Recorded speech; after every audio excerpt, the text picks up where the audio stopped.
Welcome to College Football Week 3 recap on Wide Right CFB. I'm your host, Coach Cass. Our first panelist, you know him. He's the beast from the East. He's the assistant to the president of the Doug Flutie fan club. He once bought tools from a guy named Nick. Lindsey Coyle. Hey, everyone. You like that? That was good. That was excellent. Could you hear it? We're technically watching the Texas game. Texas is doing their best job to lose it right now. So we have one watcher. Jude, get your phone on so we have two watchers. All right, normally we would bring on our other panelists, but our other panelists are doing something I don't know. Joey, you're stressing me out, man. Where are you at? Pat Paulson, thanks for watching. Power Stroke Jude, get your butt in here. So how's your day? What full of college football. Did you have a good watching day? Did you get some viewing in? Yeah, we I had to do some work today, but then I started in with the Oklahoma-Nebraska game. That was a mauling. That was rough. And then I bopped over to California Notre Dame, and I took in. I mean, if you had to sample size the day of college football you watched, it was not good. No, I had a bad sampling. It was every game I saw was. We have Doug Schmidt in the chat. Doug, thanks for Schmitty. tuning in with us. Schmitty71. He's got this guy is going to be a YouTube star one day. He's going to put his stuff on YouTube. He's going to be bigger than South Main Auto. Bigger than wow. I mean, it's good. It's good. Yeah. He can compete with South Main Auto. All right. He is quality. How he puts his posts together on Instagram, everything top notch. So, nice. Anyways, we're football right now, so I know, and I think he's a Nebraska fan. Yeah, you're not feeling too. It's tough to feel really good unless you're an Appalachian State fan. I think they're riding the wave right now. Everyone else is sort of either extremely satisfied or trying to keep themselves from slitting their wrists over how bad their teams did today. It was such a lopsided day so far. Yeah, it wasn't. It was today's. It just wasn't good. I mean, it just all right. We know Nebraska fired their coach last Sunday. How good are they going to be? You want to say that like in the NFL they fired the coach and the next week they're like really like ready to go. I just didn't see that out of them. They came out. No. They came out with one good drive and then it was kind of over from there.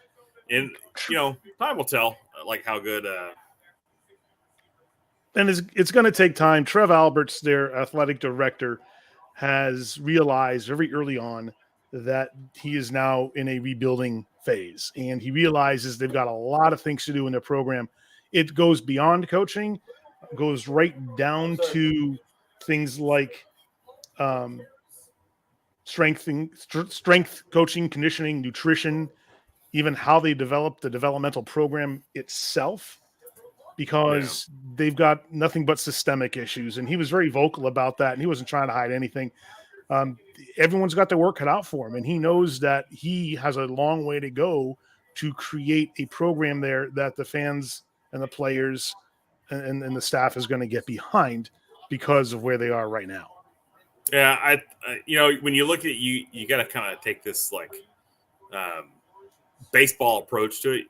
Their minor league system doesn't look good. You know what I mean? Like what, like they're living off of, they're living off of like transfers in, like you have to have a good recruiting base. That you need to bring a coach that can recruit well, that captures the fans' attention. It keeps the boosters involved. And, you need all these things. It just can't be one or the other. Like Scott Frost was supposed to be this offensive guru. He was this, former player, the favorite son of Tom Osborne was not good. It was not a good tenure for him. So when you look at that, you're like, but who turns that needle? Like that's interesting. The school's going to have to find somebody that fits what they do as a school, what fits their boosters, what fits their boosters' desires, and then kind of go on from there. And I don't know, like there's a lot of splash names that you get, right? Urban Meyer, Matt Campbell. But you need to make sure that somebody can recruit kids to like a national recruiter that can make them a national powerhouse, like recruit to Nebraska. And then you can keep the fan base involved as well. But I don't know. We'll see what happens. It's just all a big. Yeah, it that takes that kernel and then other people's faith to believe that it's going to happen and their desire to be involved at the ground floor level of, in essence, a new program. Yeah. And it's not easy to find those folks. That's why building anything or rebuilding something is very difficult. But it can be done. It takes, like you said, a lot of time. It certainly isn't going to be done overnight. Yeah. All right. So the Ronald Whitley Sr., you see that? It's actually Christian. So everybody say hi to Christian. Christian's a good kid. Hey, Christian. He's a fan of anything that we ever do on YouTube. So, hey, I'm a fan of Christian. So he's a good little guy. I like him a lot. Yeah. So he's like, hey guys. So his favorite team, the Dripping Springs Tigers, got a big W against Austin High last night. 77 to nothing. 77 to nothing.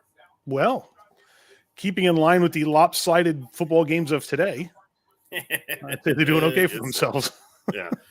Pat Paulson, what's going on, Pat? How you doing today? Pat, good to see you. In. Pat, let us know who your favorite football team is. If it's the team from the Little Giants, I will be a bigger fan of yours. Oh! There. Hold on a second. I gotta get my intro sheet out. We got another guest here. Our next panelist and our newest addition to the wide right. Oh man, he left. You kidding me, Joey? Is he gone already? Introduced you. He took off already. Man, oh man. Yeah. Did you retain our predictions from Wednesday night? I have them here. I'm waiting for the panelists so I can go and harass them. So. I think I'm going to have a few wide rights on that one. Well, that's all right. We're not experts. If you take our advice and try to make money, you will fail. Yeah, don't do that. We are purely fans of the game. We are not experts, right? And that's that's the best part about this is you're getting a perspective of just fans. I mean, like we're not like we don't have any kind of training. This is all off the hip, like. No, not only is it things that we think are going to happen, it's things that we hope will happen or want to happen when we go in our predictions, and it makes game day very interesting, I think. And I had a lot of fun, even though a lot of the games are lopsided. It was fun to see how well the teams were doing based on what our hopes and our expectations were, and reality has a way of rearing its head and changing our minds about things. But Pat's a Stanford guy. So. He's a Stanford man. All right, the Cardinal. So. Pat, to give you a little connection to me with Stanford, my son played college football my son played high school football with the tight end for Stanford. His name is Elijah Higgins. I think he's number 4. And they played high school football together at Bowie High School in Austin, Texas. So there you go. That's my connection to Stanford. It's very there's some reaches here. We weren't exactly friends either. All right, Lindsay. So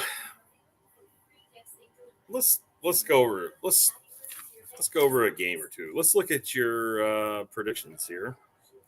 You have UTSA in Texas in a shootout right now. They're at 17-21 at this. Well, it's 24-7, 24-20 right now. So you're close on your prediction. Alabama beat ULM worse than that. All right, I'm going to introduce this guy one more time, and if he bails on me, I'm cutting him. Our next panelist in our newest addition to the Wide Right College Football Show, he's our version of Adam Schefter. You may know him as Joey Preciado, but we call him Joey Picks. Everybody, welcome to the stream, Joey Preciado. Hey, Joey. What's up, everybody?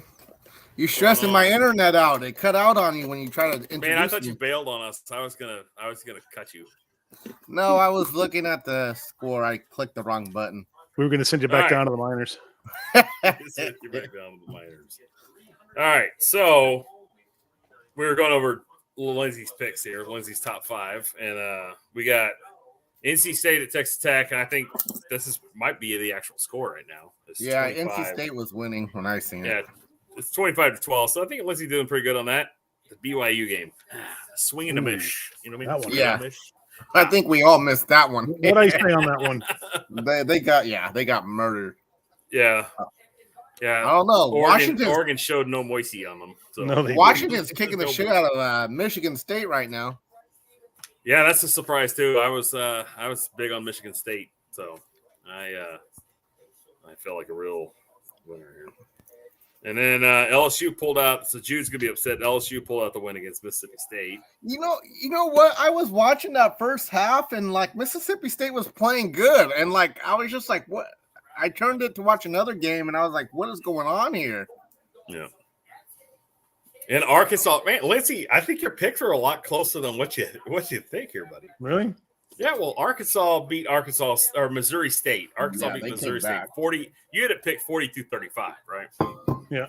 I think the end result of the game was something close to that. Trying to find it. And Arkansas was down a majority of the game. So I'm looking at my scoreboard now. Joey Schmitty71 says hi. Oh, hey, what's up, man? How's it going? We got 4 viewers in the chat, so we're doing pretty good right now. I got a little NASCAR going on my left side. I got a little college football going on my right. I think I've reached, if I were to be struck by a lightning bolt right now, I think I'd be okay with it. So, man, what was that? Oh, that Cal game that came down to the wire today. I was like, man. So what the Cal Notre Dame game? Yeah, I don't know what to think about Notre Dame right now. I really have like some reservations on. I don't think Marcus Freeman's a bad coach. It's just like they're hitting a weird spot with the team. You know what I mean? Like it's just. Yeah, sure. It's just kind of a strange deal. Let me pull up the scores here. I don't have the score sitting in front of me because I've got an iPad committed to NASCAR at the moment.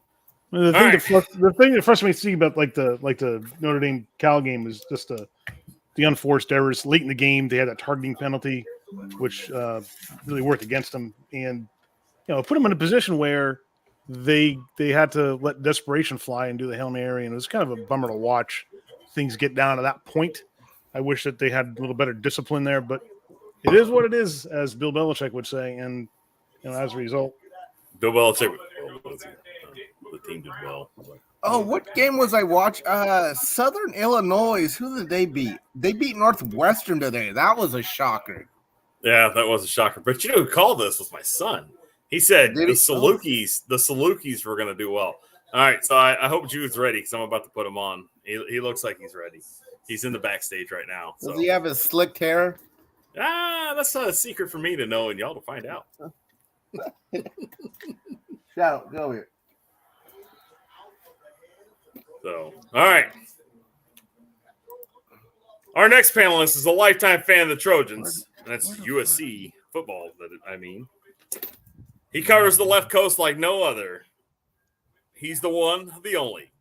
Cool Jude Santa Cruz. What's going on, Cool Jude? What's going on, guys? Mr. Cool. Mr. Cool, what's happening? How are they doing right now? They doing well? Just kicking off. Just about to kick off.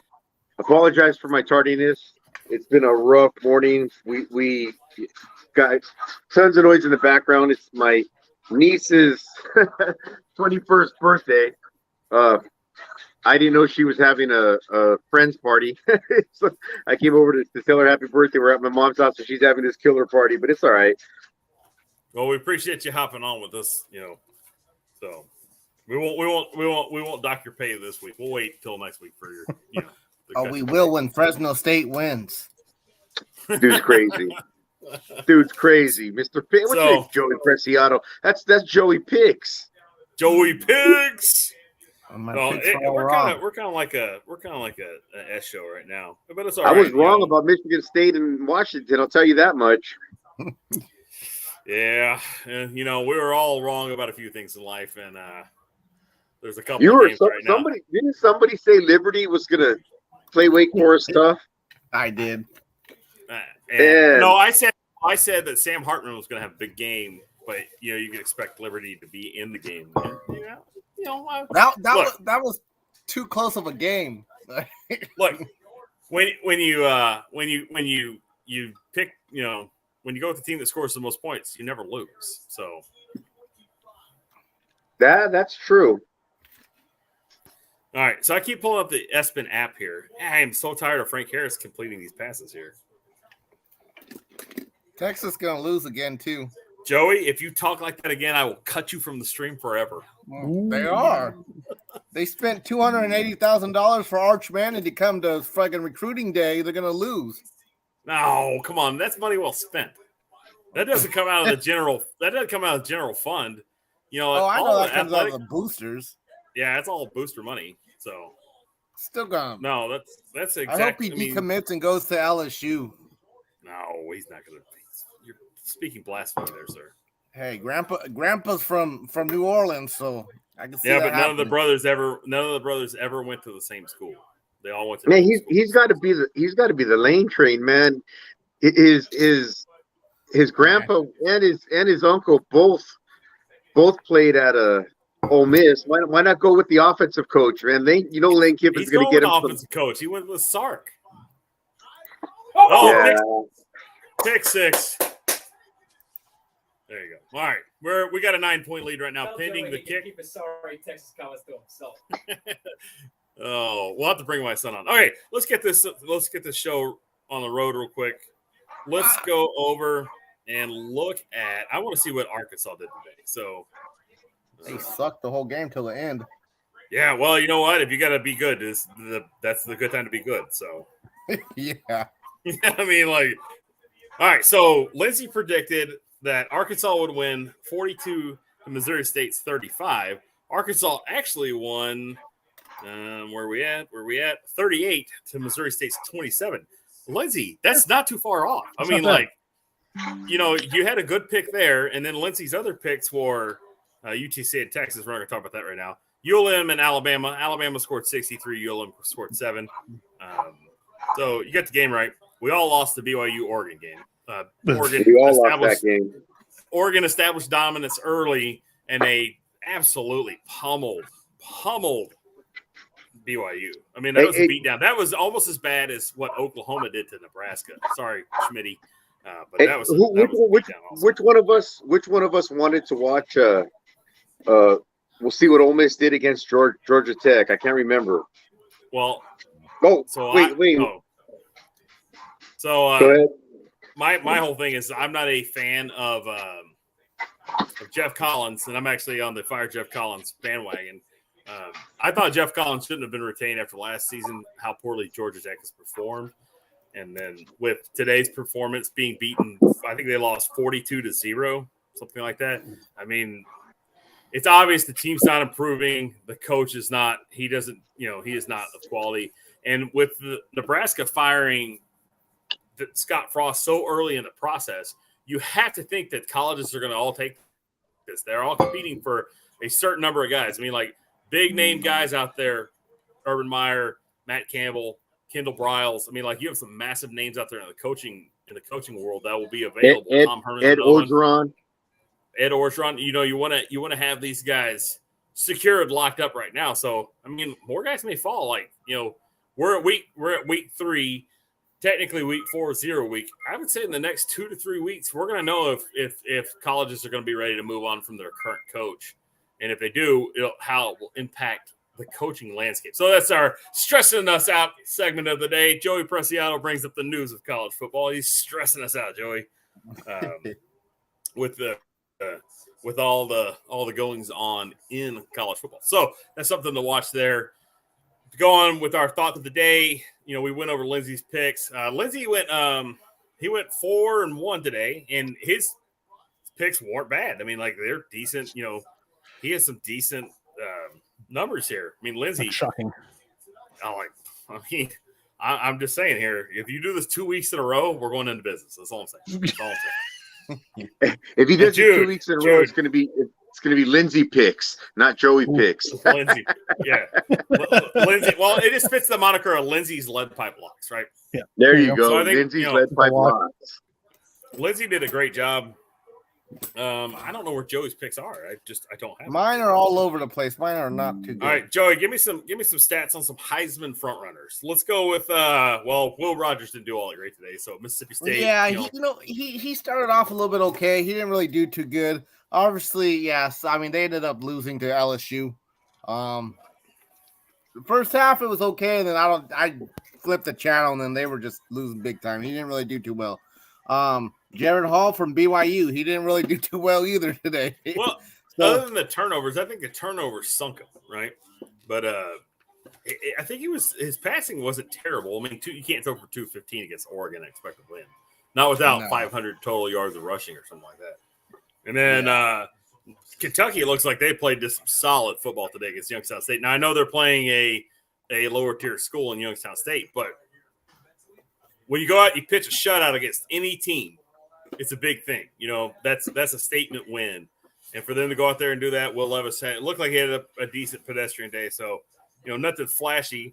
Bryce Young, he probably has some decent stats, but Alabama played ULM, and ULM, ULM's played 2 top 25 teams in the first 3 weeks of the season, and then suffered some pretty big losses. So, you got to imagine that maybe some broken bodies are starting to catch up with ULM.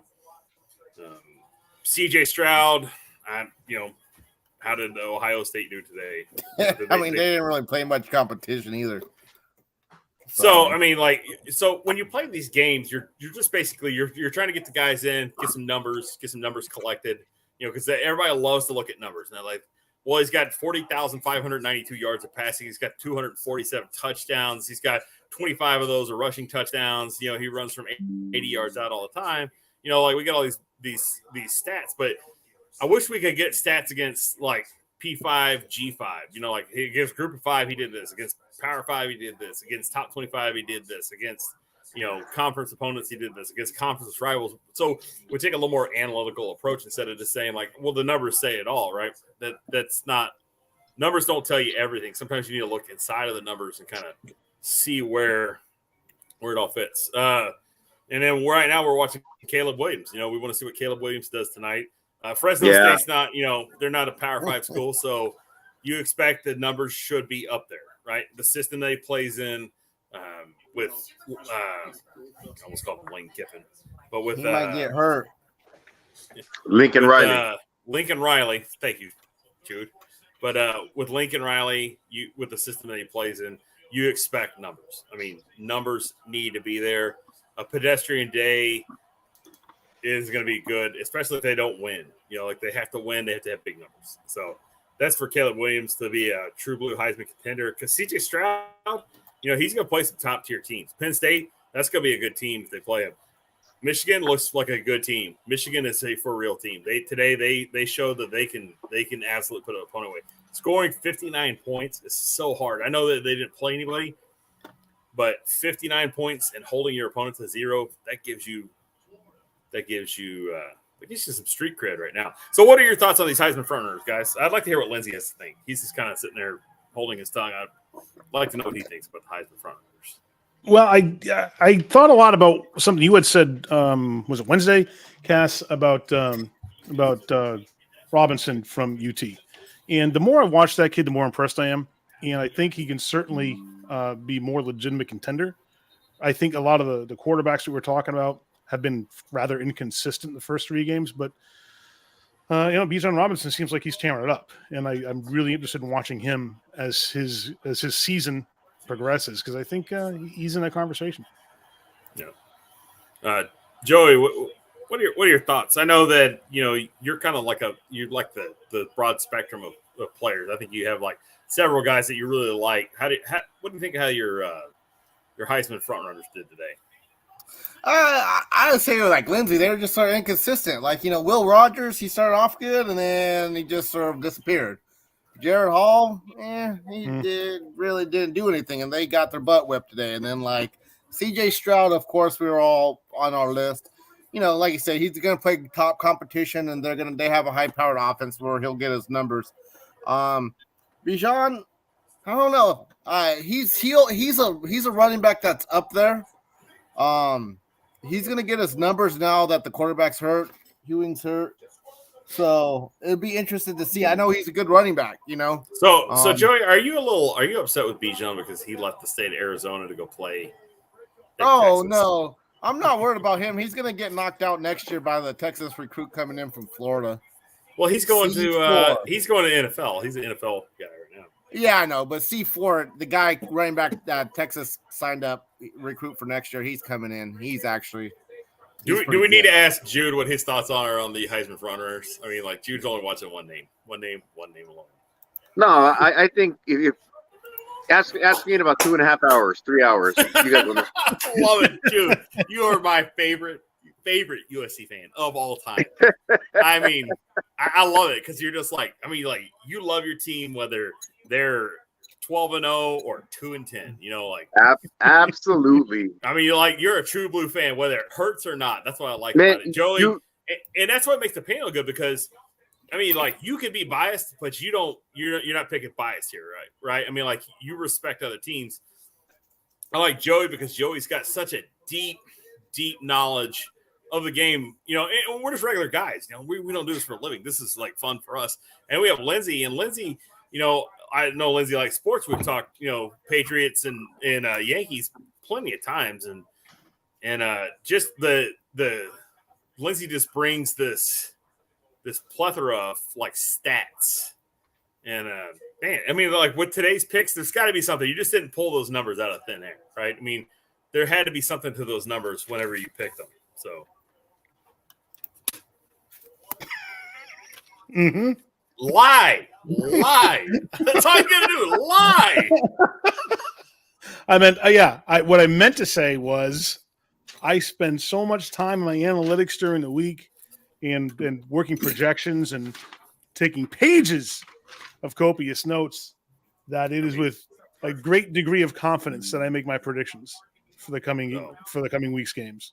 All right, so being the proud Texan I am, I'm going to give a little update here from not the world of football, from the world of NASCAR.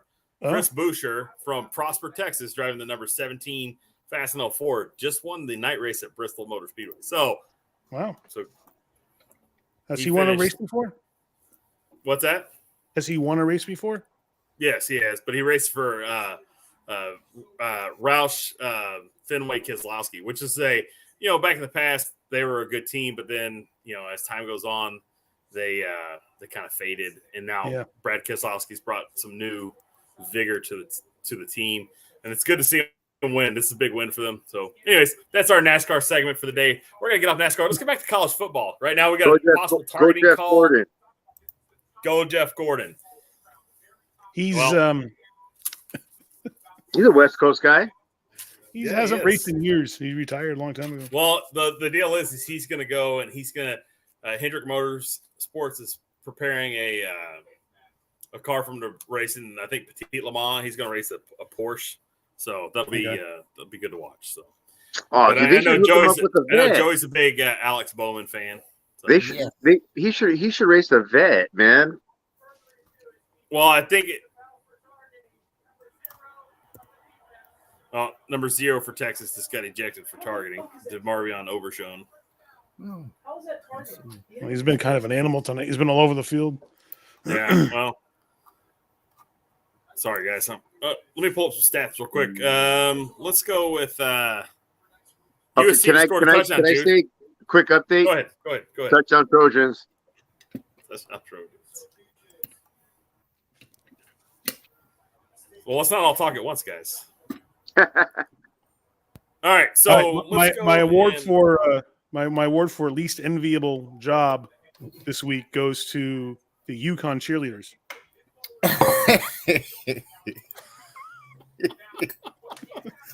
They were poor things. Man.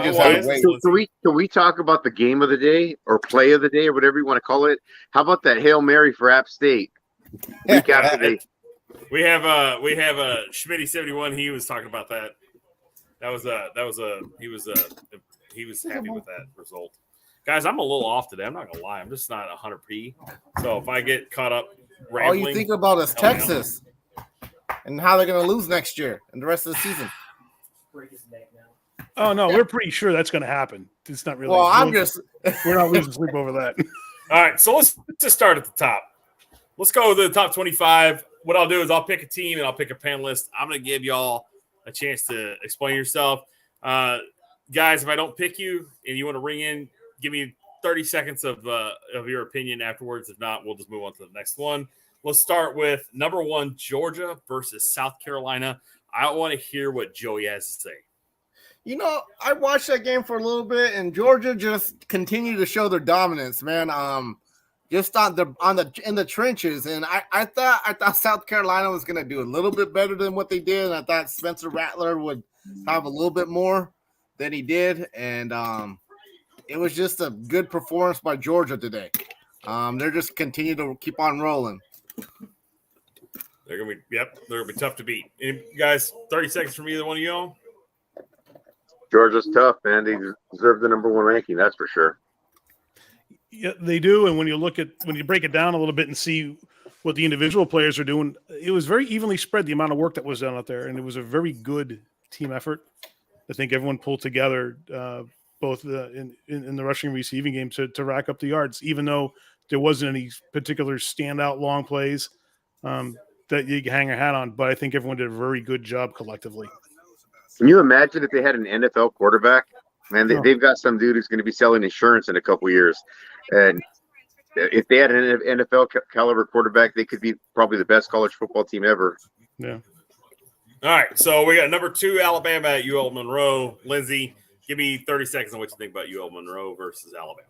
I don't think there was any surprises there. I think Alabama rolled right over them like they should. I think it was a clear-cut case of the team that should have won handily. There really wasn't much competition there, as we've seen a lot today. But particularly there, Alabama going, we know them to be the powerhouse, them in Georgia, and no surprises there at all. All right. Anybody else, guys? Roll Tide. On the Roll Tide. On to number 3, the Ohio State Buckeyes versus the Toledo, I think they're the Rockets. Jude, you have any thoughts on the 77-21 game between Ohio State and Toledo? It was just a pad your stat game, getting ready for the Big Ten season to start. But Ohio State looks good. C.J. Stroud's a good quarterback. I look forward to seeing in a couple years, what some of these Pac-12 teams like UCLA and USC that are moving to the Big Ten, see what they do, see how they handle their defenses, and play in the cold weather more often. Yeah, for sure, definitely. All right, our next game of the day, we have number 4. Anyone? I've lost my stats here, guys. I'm actually so sorry. Come on, my stat sheet just popped up. I mean, just completely fell off the screen here. I can't get Mario Cristobal off my damn.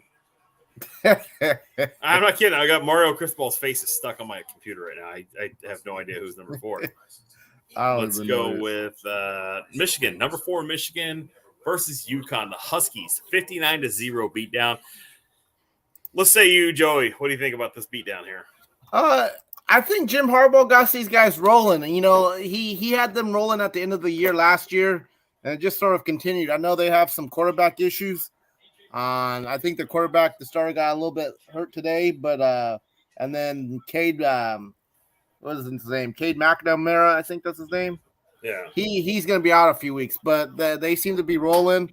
And like I said, it was like Jude says, it was sort of a pat your stat game today.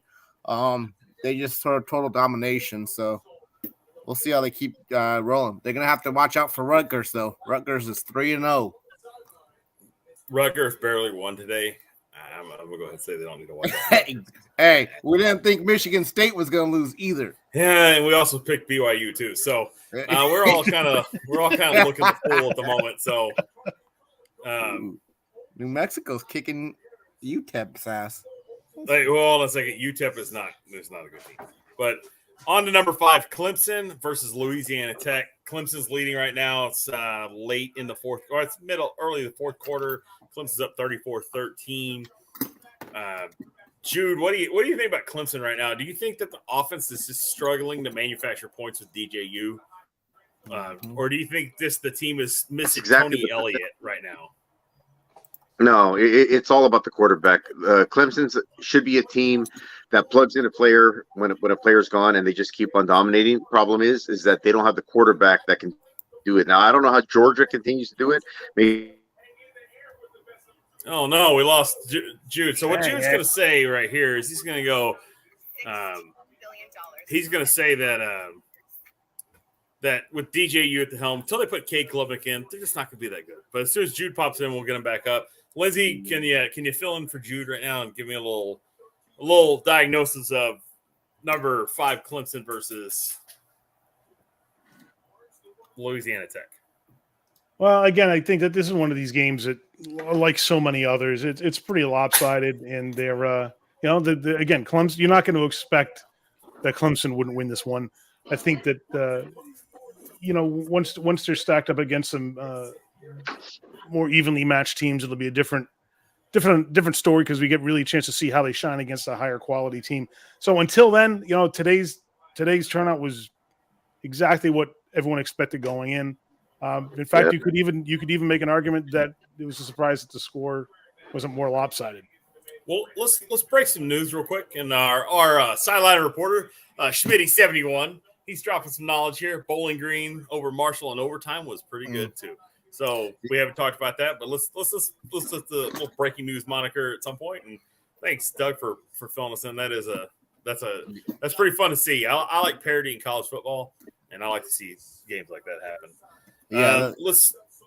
Let's go on to number 6, and I think that is not in my screen again. Oklahoma versus number. How many teams are in college football? Division 1. Bowl subdivision. 127. All right, whatever the last place is, Nebraska is there at the moment. They are not doing well. So Nebraska. Sorry, Doug. Yeah, sorry. So Jude, I had to have Lindsay fill in for you on the last one. I'll have him take this question. What are your thoughts on number 6 Oklahoma versus Nebraska, Lindsay? Man, this used to be one of the games of the year to watch. I mean, how sad is it that now we're talking about Oklahoma just rolling over them, and nobody expected Nebraska to even put up a fight. But this used to be one of college football's biggest rivalries, with Tom Osborne and Barry Switzer. But now, yes, what I think about it is I think we got what we expected because, man, Nebraska, they're just not a good football team. And everybody knows that. They've had 385 consecutive sold-out games. And that is in danger of being broken because the future games right now are not sold out. And I think that says a lot for people's allegiance to the program, but that's clearly lacking. And we talked about it at the beginning of the show where everything's in upheaval right now in that program. And the athletic director, Trev Alberts, is trying to rebuild it all. And he has to look at everything. It's more than just getting coaches or some players or something. And you got to look at the entire program and revamp the whole thing. That's not going to be easy or quick to do. So they've got their work cut out for them there. I'd like to know what Trev Alberts majored in when he was at Nebraska, because he was a big time linebacker and he got his shot with the Colts and everything. But if he didn't major in, if he's supposed to be an insurance salesman too, and they have him as an athletic director because he's a big name, they're just going to continue to struggle because he won't know how to build a program. He can't just hire a former player that was a stud and expect him to turn it around because he had a South Florida program doing great.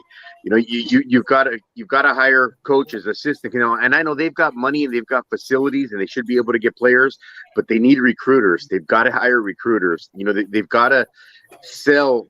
Now this is hard, but how do you sell Lincoln, Nebraska in the middle of December as a place any 19, 20, 21-year-old wants to hang out? When you got places there. Huh? There's a Cabela's there. I have one here. I mean, man, powerful stuff there, Cabela's. I mean, you're just bringing all the chicks are going to hang out at the Cabela's parking lot. Here's what Nebraska. This is what brings the people to Nebraska when it's minus 17 in December is money. How much NIL money can you put together for these players? And that's what's going to be important. And if fans don't want to hear this NIL talk, it is there. It is real, and it's a major player in college football. If you don't think NIL money doesn't have something to do with it, that's how you're going to get the big recruits in. Texas spent a lot of money to get Arch Manning in. I promise you, his NIL deal is going to be better than the NIL deal from what the Tennessee quarterback has. So that's my thought. It's doable because Nebraska's a major brand. They have major donors at the program. If they didn't just rely on, they were big for a reason back in the 80s. So, but they need to get guys like Tommy or Frazier. offensive coach? They got to get Tommy Frazier on that staff. Get someone who's got some hardware that these kids can come in and say, "Well, wow, man, I could be like Tommy Frazier. I can lead one of the greatest teams in college football and get us back on the map. Get some recruiters, get some star power, get some NIL money going." Yeah. Well, and here's my deal, guy. I mean, we're too worried about should be an offensive guy, defensive guy. It needs to be a recruiter. You need to have a all-star recruiter come in here because you've got. Maybe they need Coach O. Maybe Coach O is probably one of the best recruiters out there. You can't deny that. I mean, but you've got to have a top-flight recruiter. I think that's what's going to be the number one thing required for this success in Lincoln, Nebraska. He's laughing with the $17 million at home. Is Lou Holt dead? What's he doing with himself these days?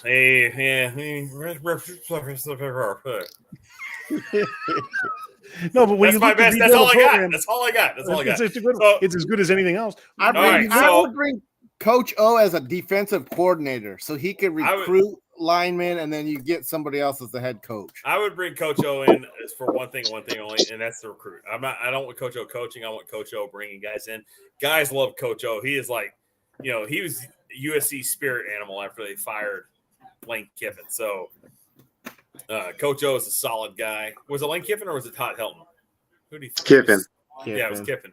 But he was the spirit animal for that team. I mean, the players loved him. They wanted him to be the coach. The alumni and the people that pay all the bills, they're like, Anyways.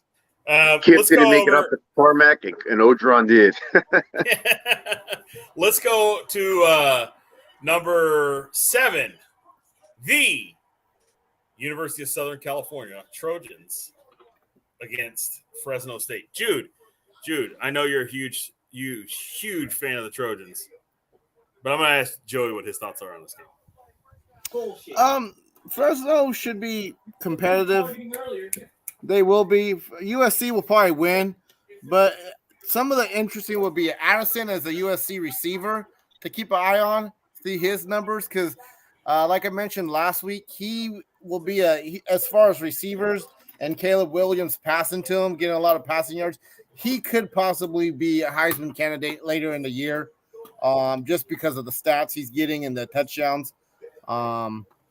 But I think USC will eventually win, like no problem. But I think Fresno State will put a little bit of a fight probably first half, and then because a lot of the Fresno State kids, a lot of them are like 2-3-star recruits, and some of them get scholarships from USC and then they get dropped, or so they have like this rivalry with USC from Fresno State that they're like second-hand kids, I guess, so that they have a little bit of fight in them. So USC should win pretty good, but like I said, I think there'll be a little bit of a fight for the first half, and then it'll be USC in the second half.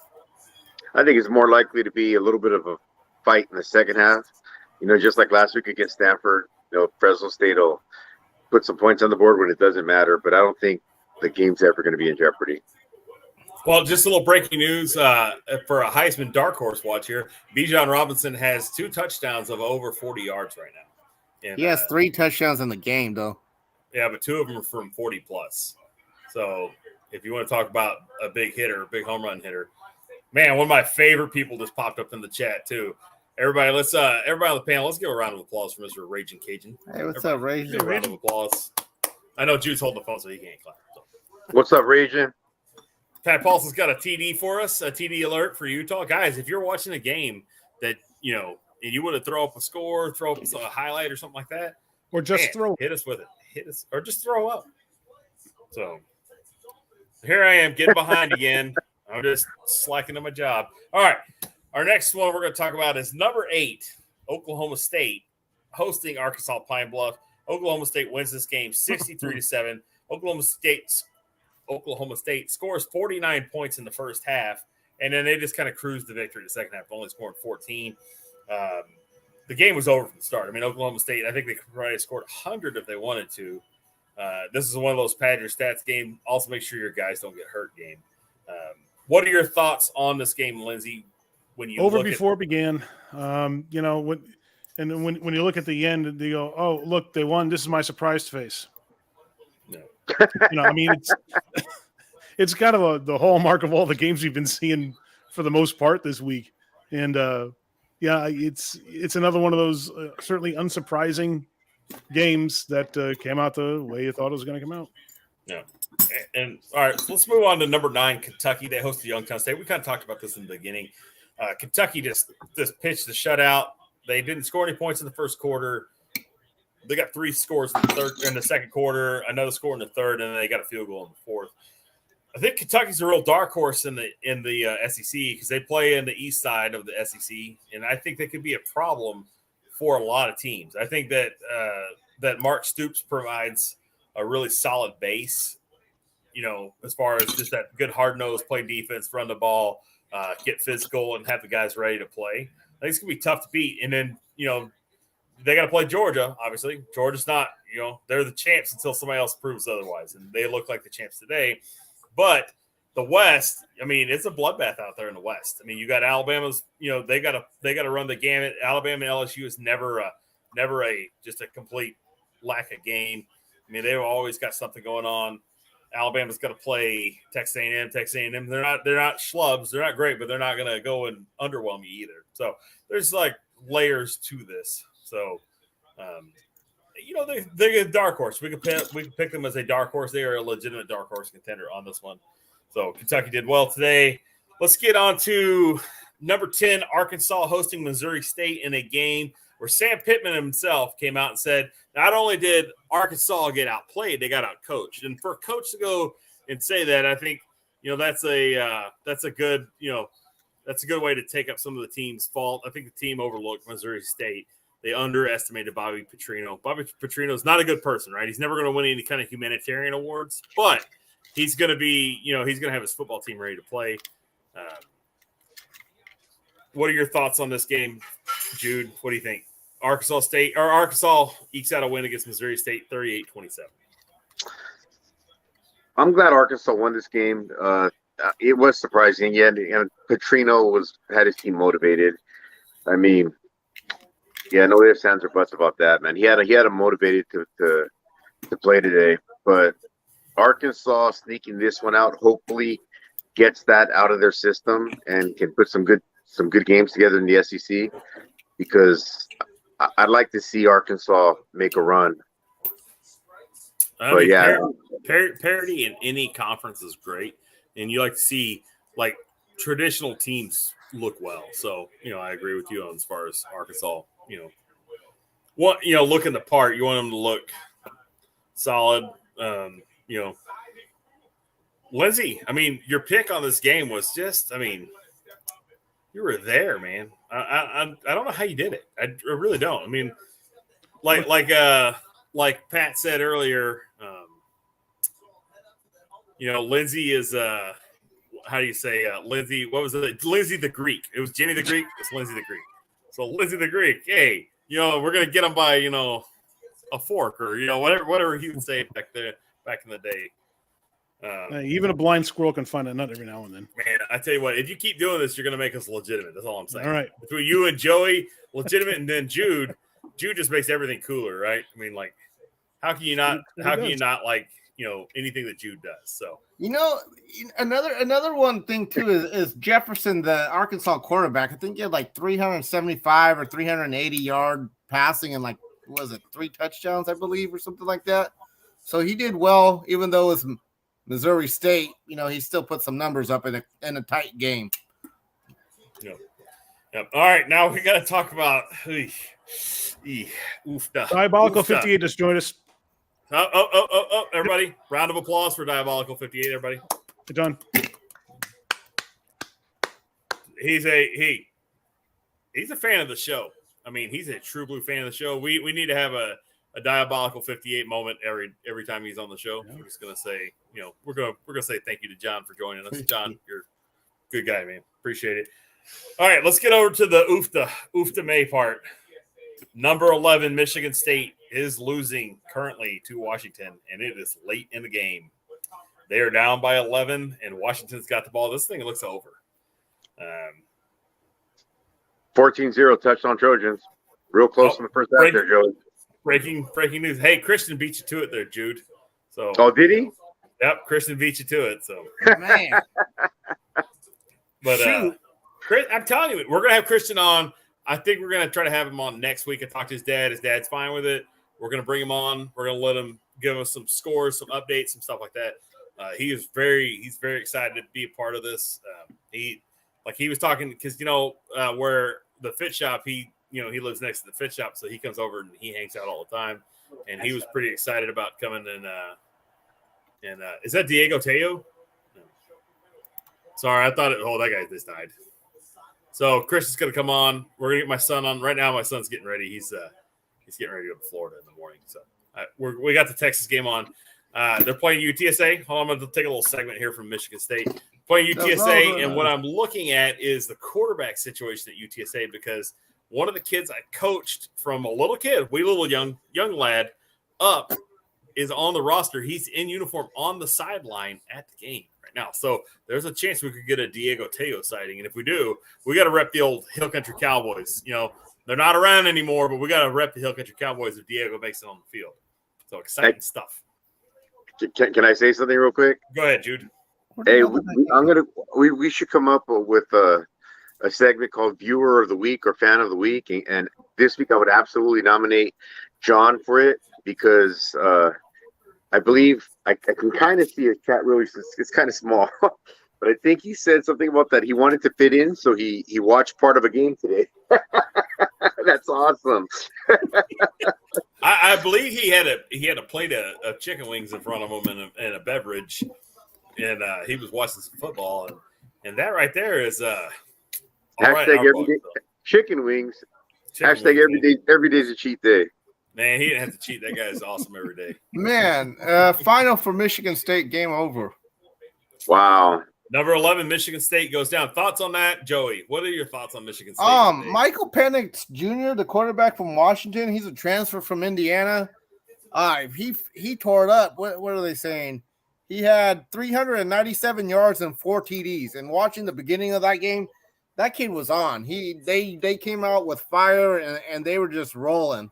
So he showed something, and they were ready to play Michigan State. I know Washington isn't ranked, but those guys came out to play. And like I said, I watched. Are they going to be ranked this week? Yes. I mean, you score 40 points, near almost 40 points on number 11 team against a Mel Tucker-led defensive team. I mean, you're getting ranked. I think that I think that you're gonna be ranked going into next week. I'm not a fan of Washington or Washington State. I really don't like either team, but I'm a fan of good college football, and it looked like it was a good game. I think Washington's going to be ranked. I feel bad for Michigan State. They're a good team, but they have conference play coming up, so we'll see what happens.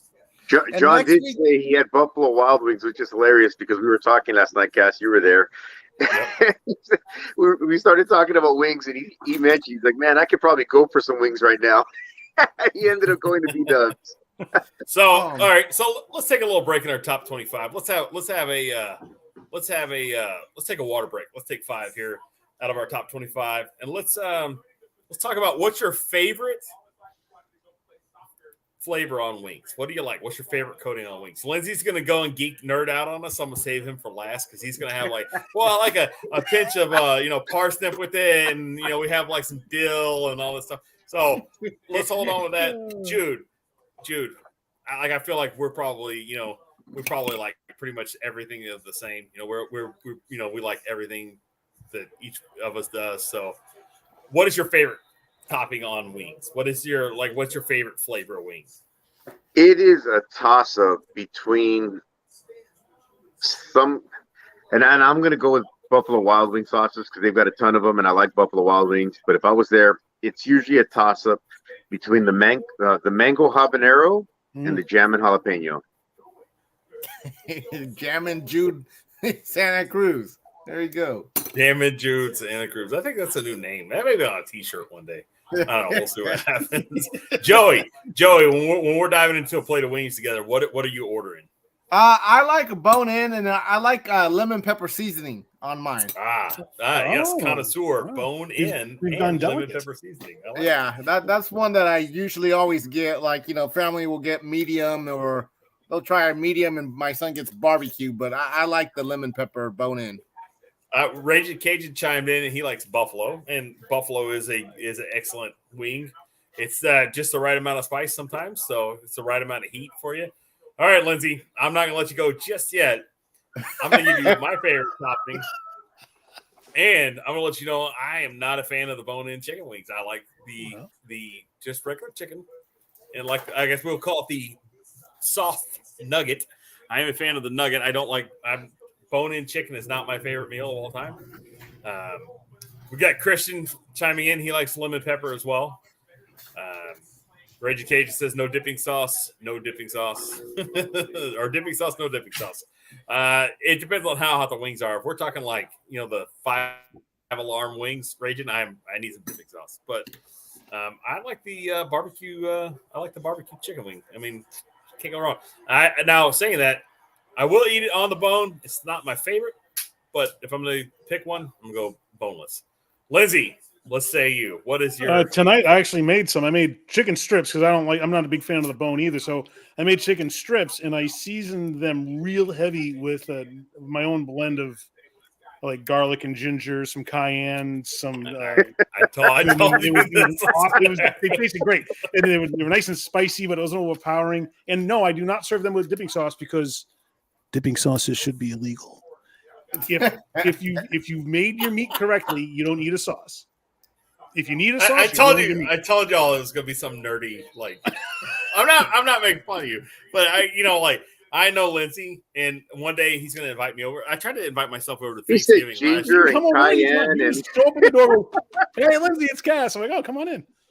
I mean, I know that would work out. I know your wife would be fine with it too. Until after I ate and I napped on the couch for an hour, and then she would get the hell out of my house. But so that was a great segment. I actually kind of like that. So for our water break segment, we talked about wings. That was kind of fun. I like that. So I knew Lindsay would come. With some just gourmet. That's some gourmet shit right there. Then I won't tell you the part that I also served it with some. I toasted up some homemade bread. Oh my goodness! It was good. One of my wife's favorites. Did you have like an oil to dip the bread in? I did one better. I toasted the bread, put it on the plate, and I drizzled it with olive oil, a little bit of salt, put the chicken on top, and a blob of mashed potatoes, seasoned mashed potatoes on the side. Man, that sounds guys, good. when are we going over to Lindsay's house? I mean, like right now, I am so hungry. Hey, Hunter, how late does Buffalo Wild Wings deliver to our house? But nothing's wrong with good old fashioned Frank's hot sauce. That stuff is awesome. Hey, you know what? My wife does make some. She makes some the chicken drumettes, and like I said, I don't like chicken on the bone. But this stuff right here, you can take a fork and you can just literally scrape the chicken off the bone. Nice. It's pretty good. All right, let's get back to some football. Let's cover number 12 BYU goes down in an emphatic fashion to number 25 Oregon. What do you think on this one, Jude, with BYU just taking the L today and not looking good? I mean, it wasn't like they got outplayed; they got dominated. It wasn't like they just got beat by some better plays. They got dominated. So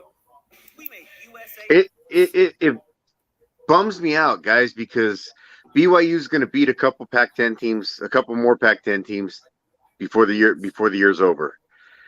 and like I'm calling them. They're probably going to beat Utah. They're probably going to beat, I forget the other team they play. It might be Stanford, but they're going to win these games. And Oregon smoked them. Oregon got smoked by Georgia, and it's just going to have, all of our competition. The ESPN and Fox Sports, and the guys that are trying to be like us and talk college football. It's going to have.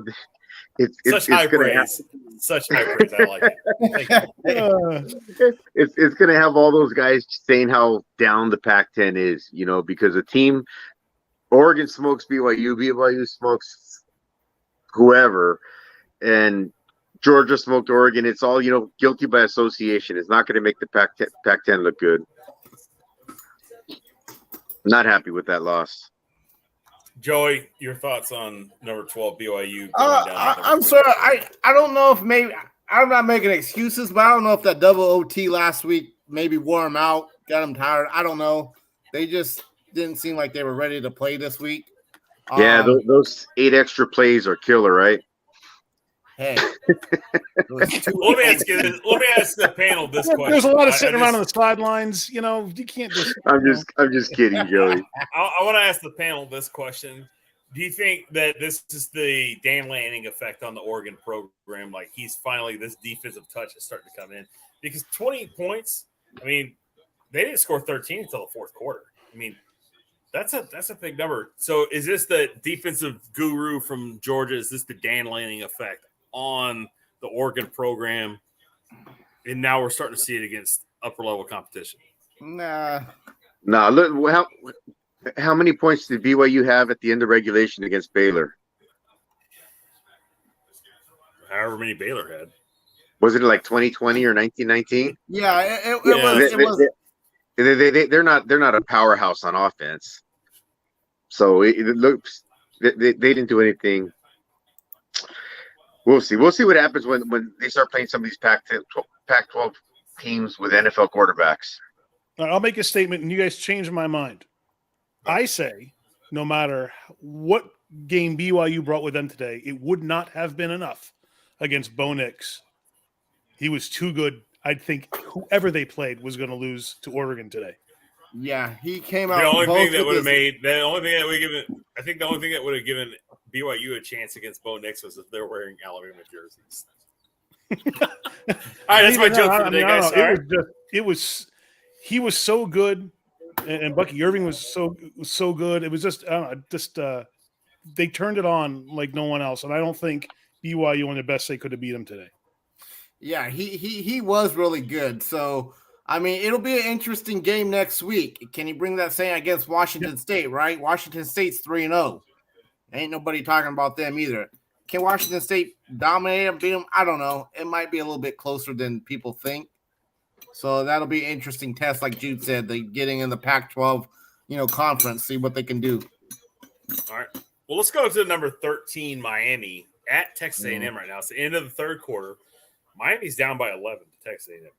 And it's been a pretty good slugfest. It's not maybe the best brand of football I've ever seen, but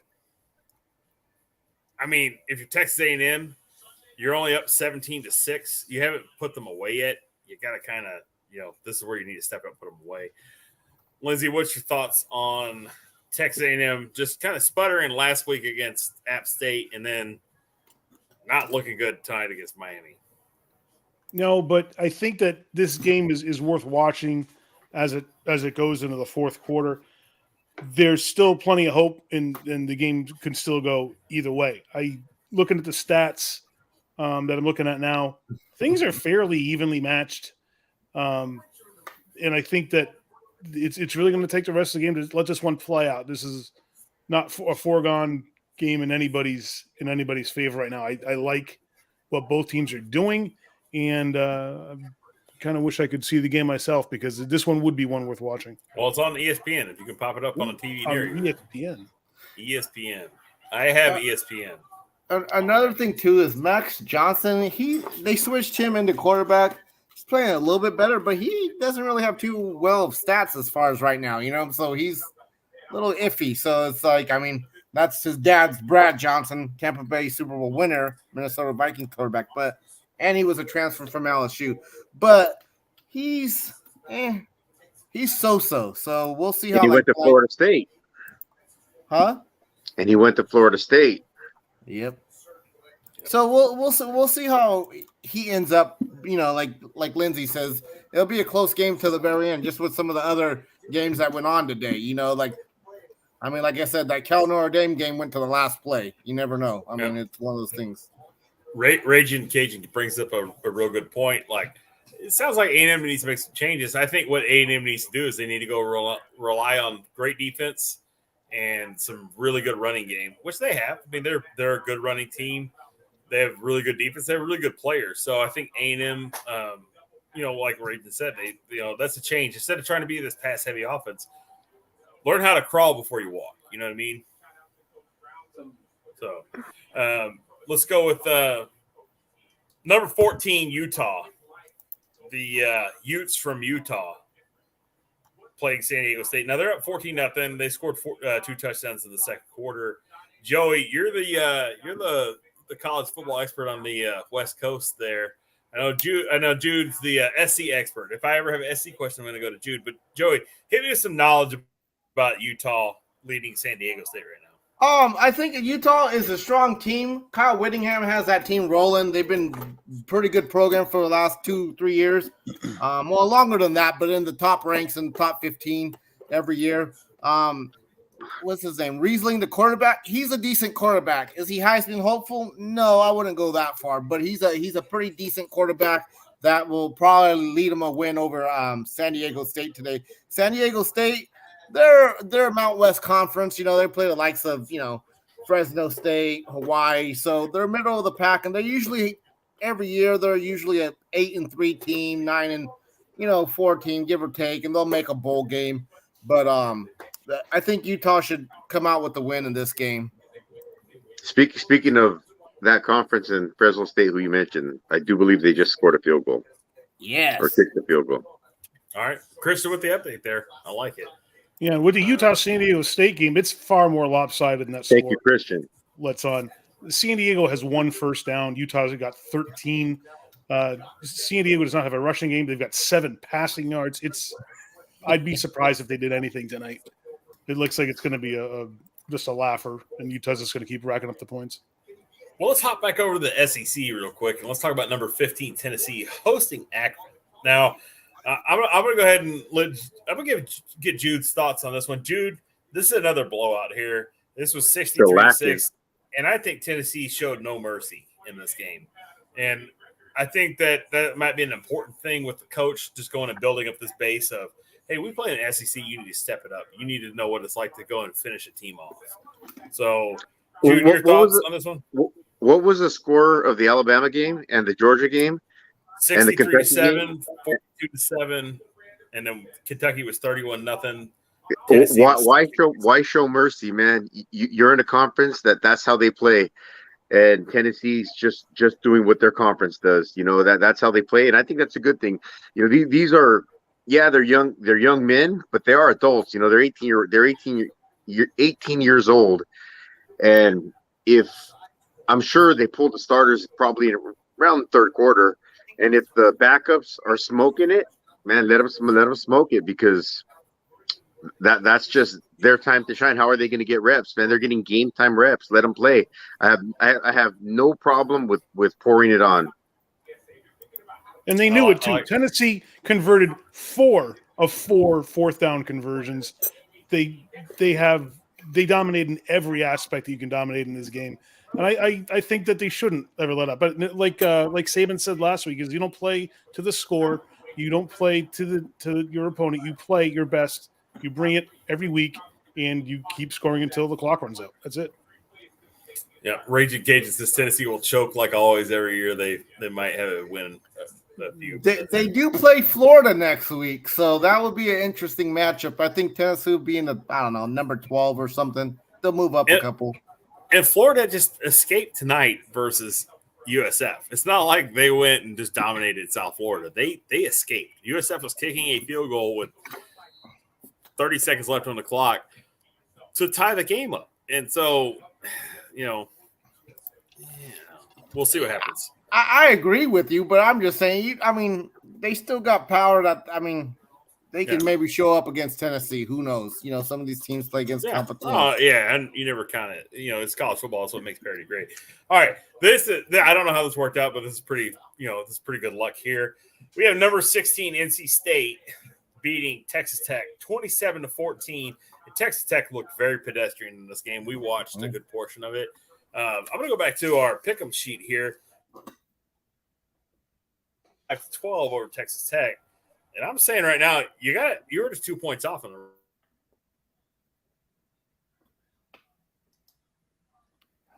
the Cass is gone on full freeze mode. He thought the Buffalo Wild Wings came to mind. He paused. He paused it. He ate too many wings to make a run for it.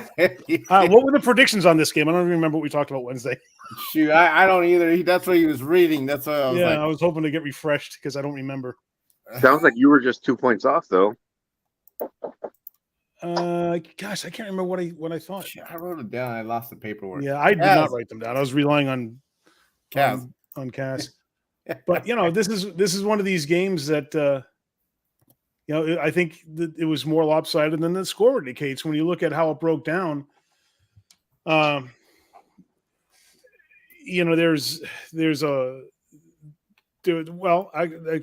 correct myself there. NC State had the running game. Texas Tech had the passing game, and Texas Tech dominating total offense. But when it came right down to it, NC State just had the better game plan going forward, and they executed better because they pulled that out. Even though Texas Tech dominated in a lot of the stat categories. Yeah.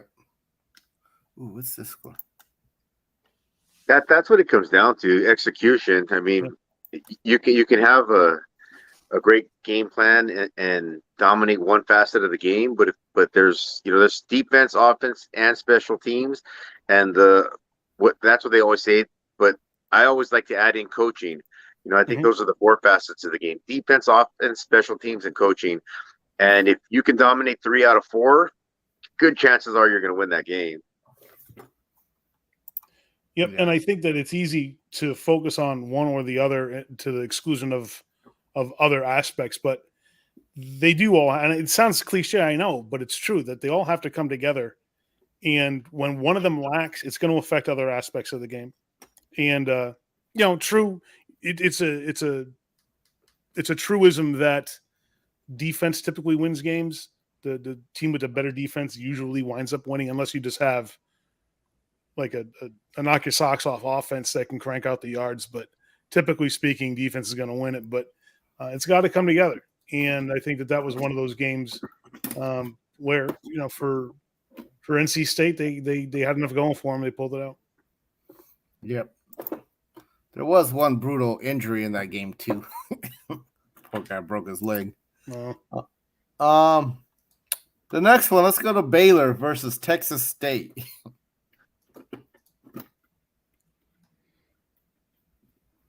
What's Baylor ranked now?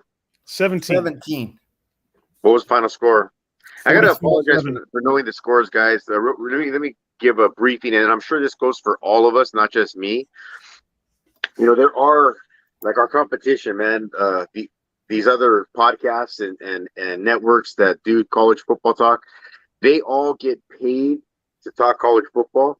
We're doing it because we enjoy it, and we all have, 40, 50, 60-hour-a-week jobs that we do, and we've got families that we tend to, so we don't spend 40, 50, 60 hours a week getting ready for college football, but we try to watch what we can. Like, for example, today I had pictures for my son's basketball team in the morning, then I had his game in the afternoon, and then his buddy had a 3-hour birthday party at a trampoline park, and then I'm in my brother's room at his house. His daughter has a birthday party because I'm trying to, do a live stream to entertain you guys, and hopefully maybe my ignorance for today's scores and stuff like that is entertaining. But I'm sure, like I said, that has to go for Lindsay, for Cass, for Joey. I mean, we all work full-time jobs and do this to try to entertain the masses just because we like to. We are not getting paid, nor do we ever intend to or think we're ever going to get paid to do this. But we enjoy it and it's fun. So as long as we can, we probably will. Well, we got 8 people watching who are hopefully entertained right now. Hey, you know what? If we doubled every single week, that would be great. Last week cool. on Wednesday we had 3 or 4. Today we got 8. Yep. Shoot, if next week we have 12, I'll be happy. Or 15, I'll be happy. You know what they would say on a network?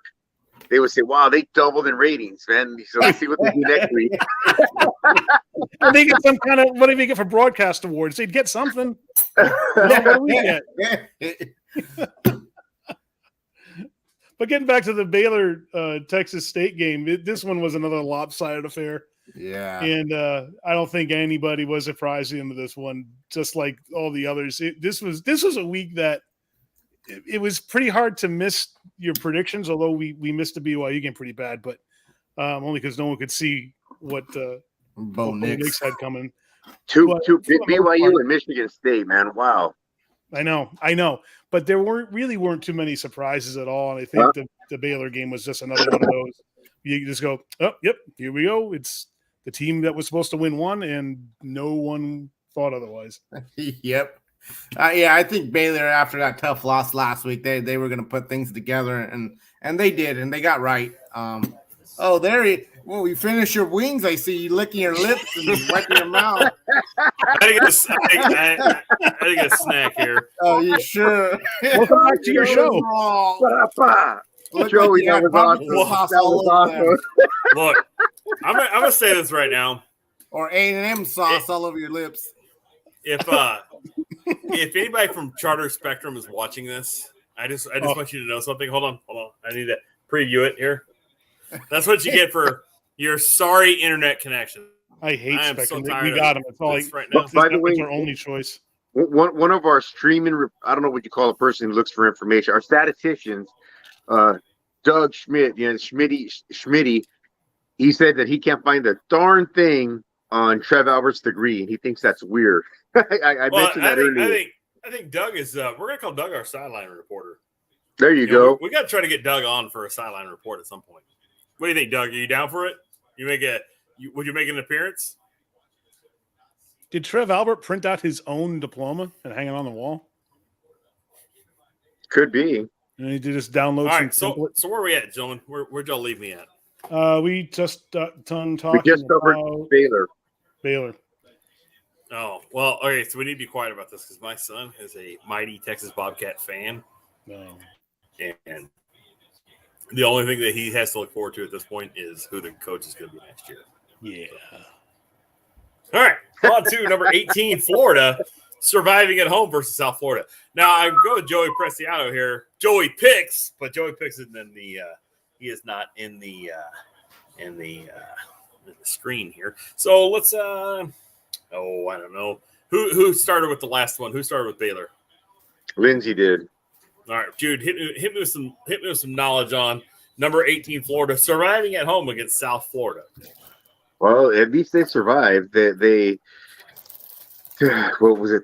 35 seconds left in the game, and South Florida was trying to tie it.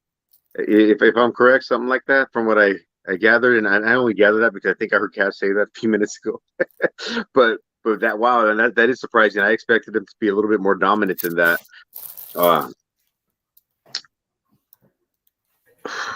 I couldn't even tell you who South Florida's coach is right now. Joey picks. Who's South Florida's coach? Do you know? I know who it is. I don't. All right, who is it, Cass? It's the guy that was coach at Oregon. And then Willie Taggart. Willie Taggart. Mm-hmm.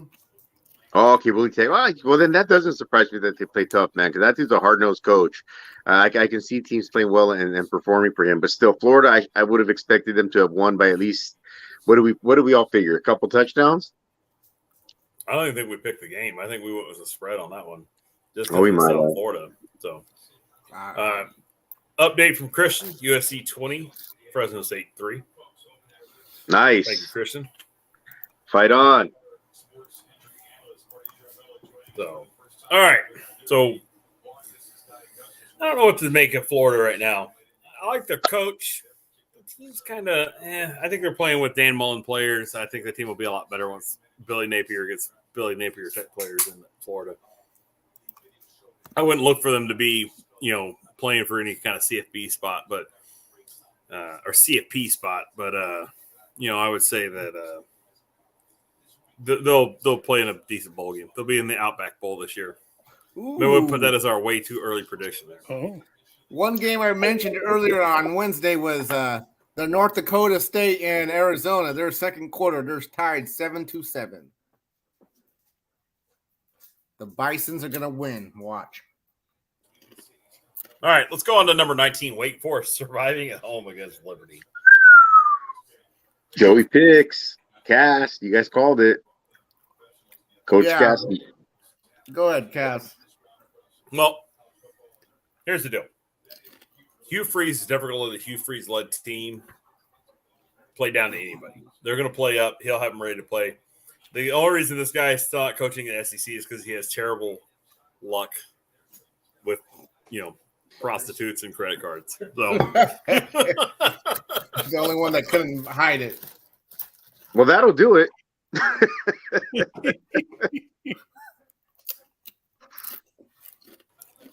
Come on. Cass froze. Oh, no. I think Cass froze again.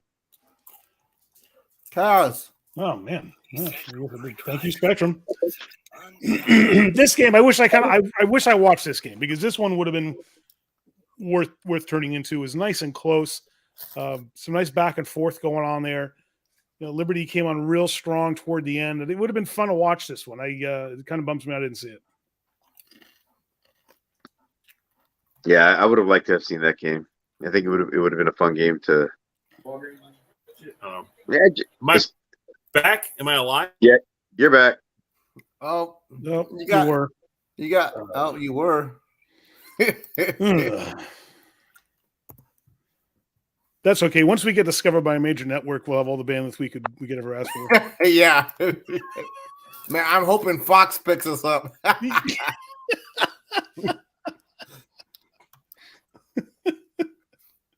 What do you think about that Liberty game, Joey? You were a little called it was one that I thought would be somewhat close. I didn't know it was going to be that close, but I know Hugh Freeze used to, coach in the SEC, and he could do something as far as being that close. To me, Wake Forest, yes, they're winning, but they've had a couple close games, so I thought it would be somewhat close. I just didn't think it was going to be that close, though. But yeah, I'm like Lindsay. It'd have been an entertaining game to watch, though. The back and forth with that one.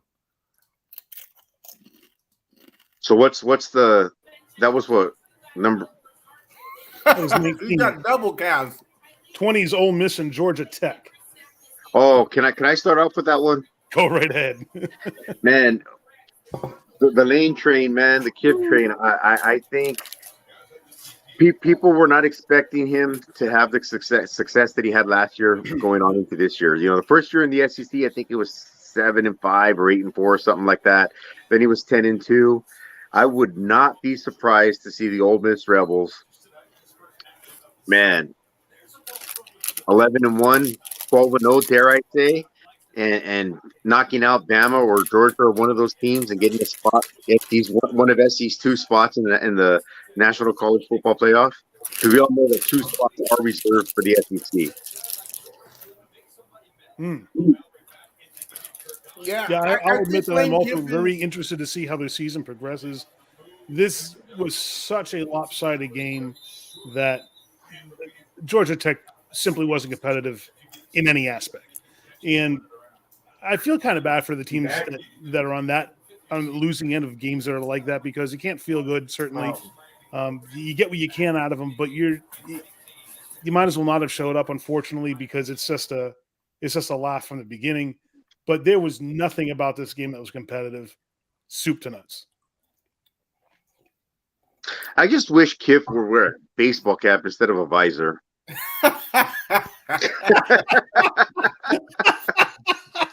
Oh no, that's what makes him special.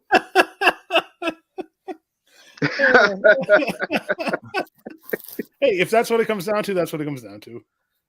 You know what? I can see Kaz wearing a visor. Ooh. I could see Cass as a dwarf. Really? He's a big guy. I'll send you a picture later. Oh, He must All have right, which wings one- on who's his mind. next He up? got muted and everything. I know. He's he's moving around.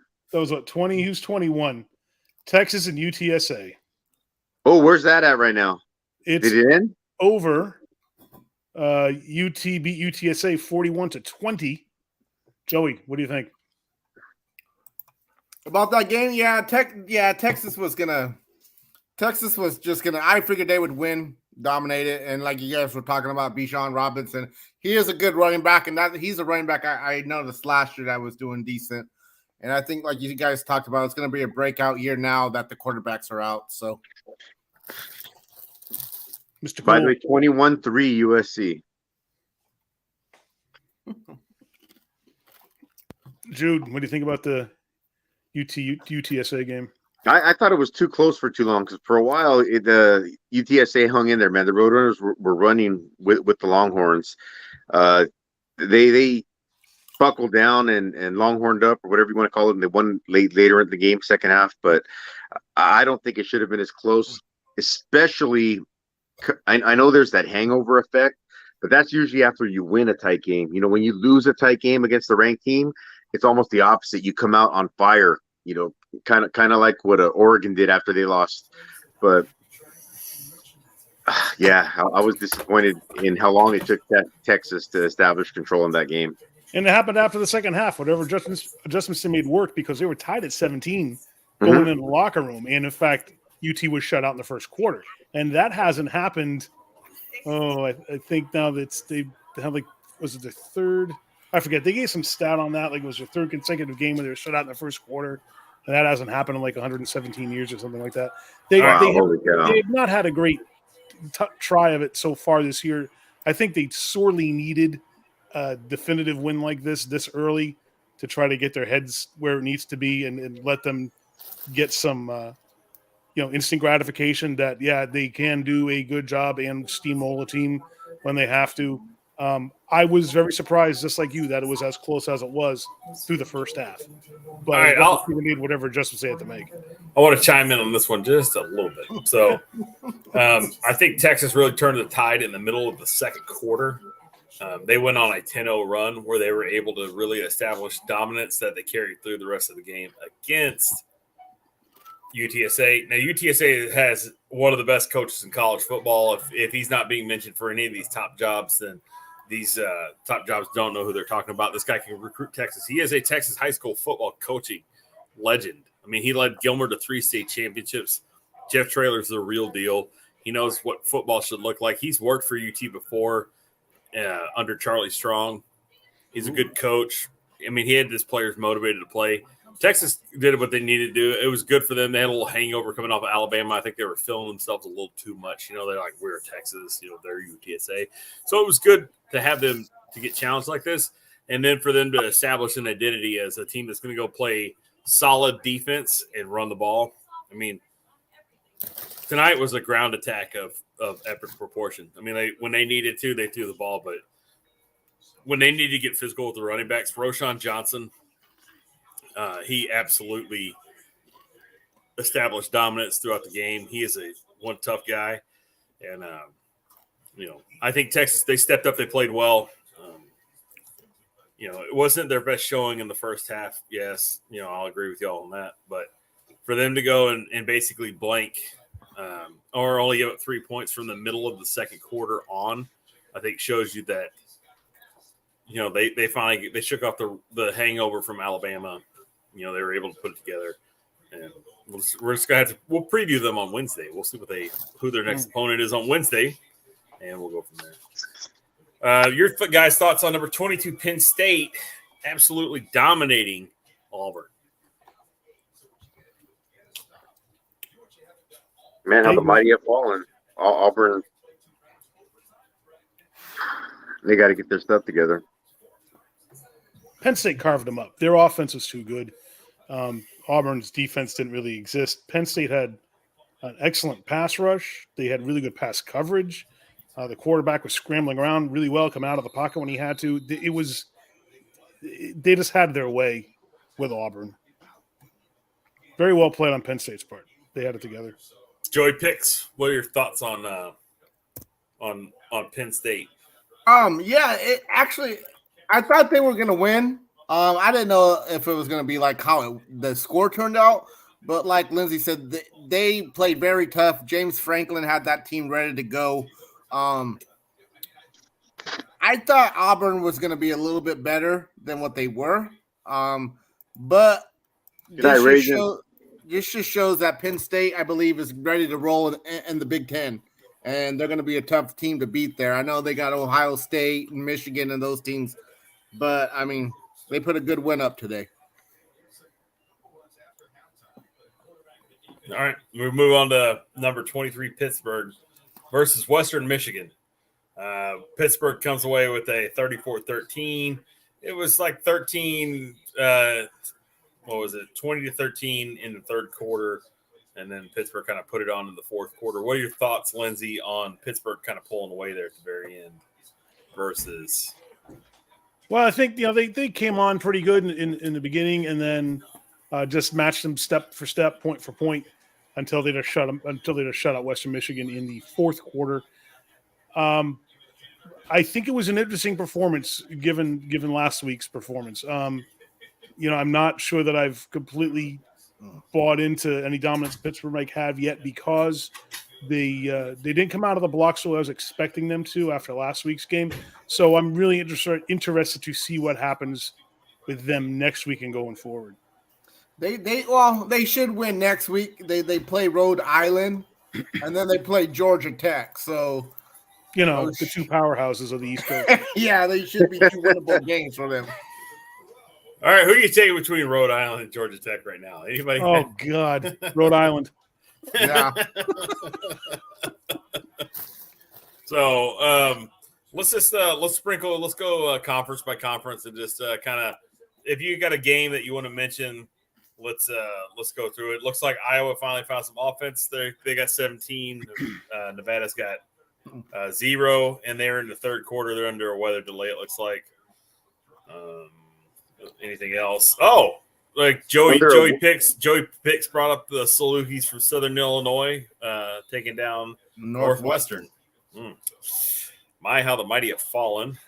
In Western Kentucky, almost pulled off the thriller against Indiana. So Indiana's undefeated, but I think once they get into conference play, they're going to kind of come back to earth. One game that I was eating lunch and I was watching on the TV in the restaurant was Syracuse and Purdue.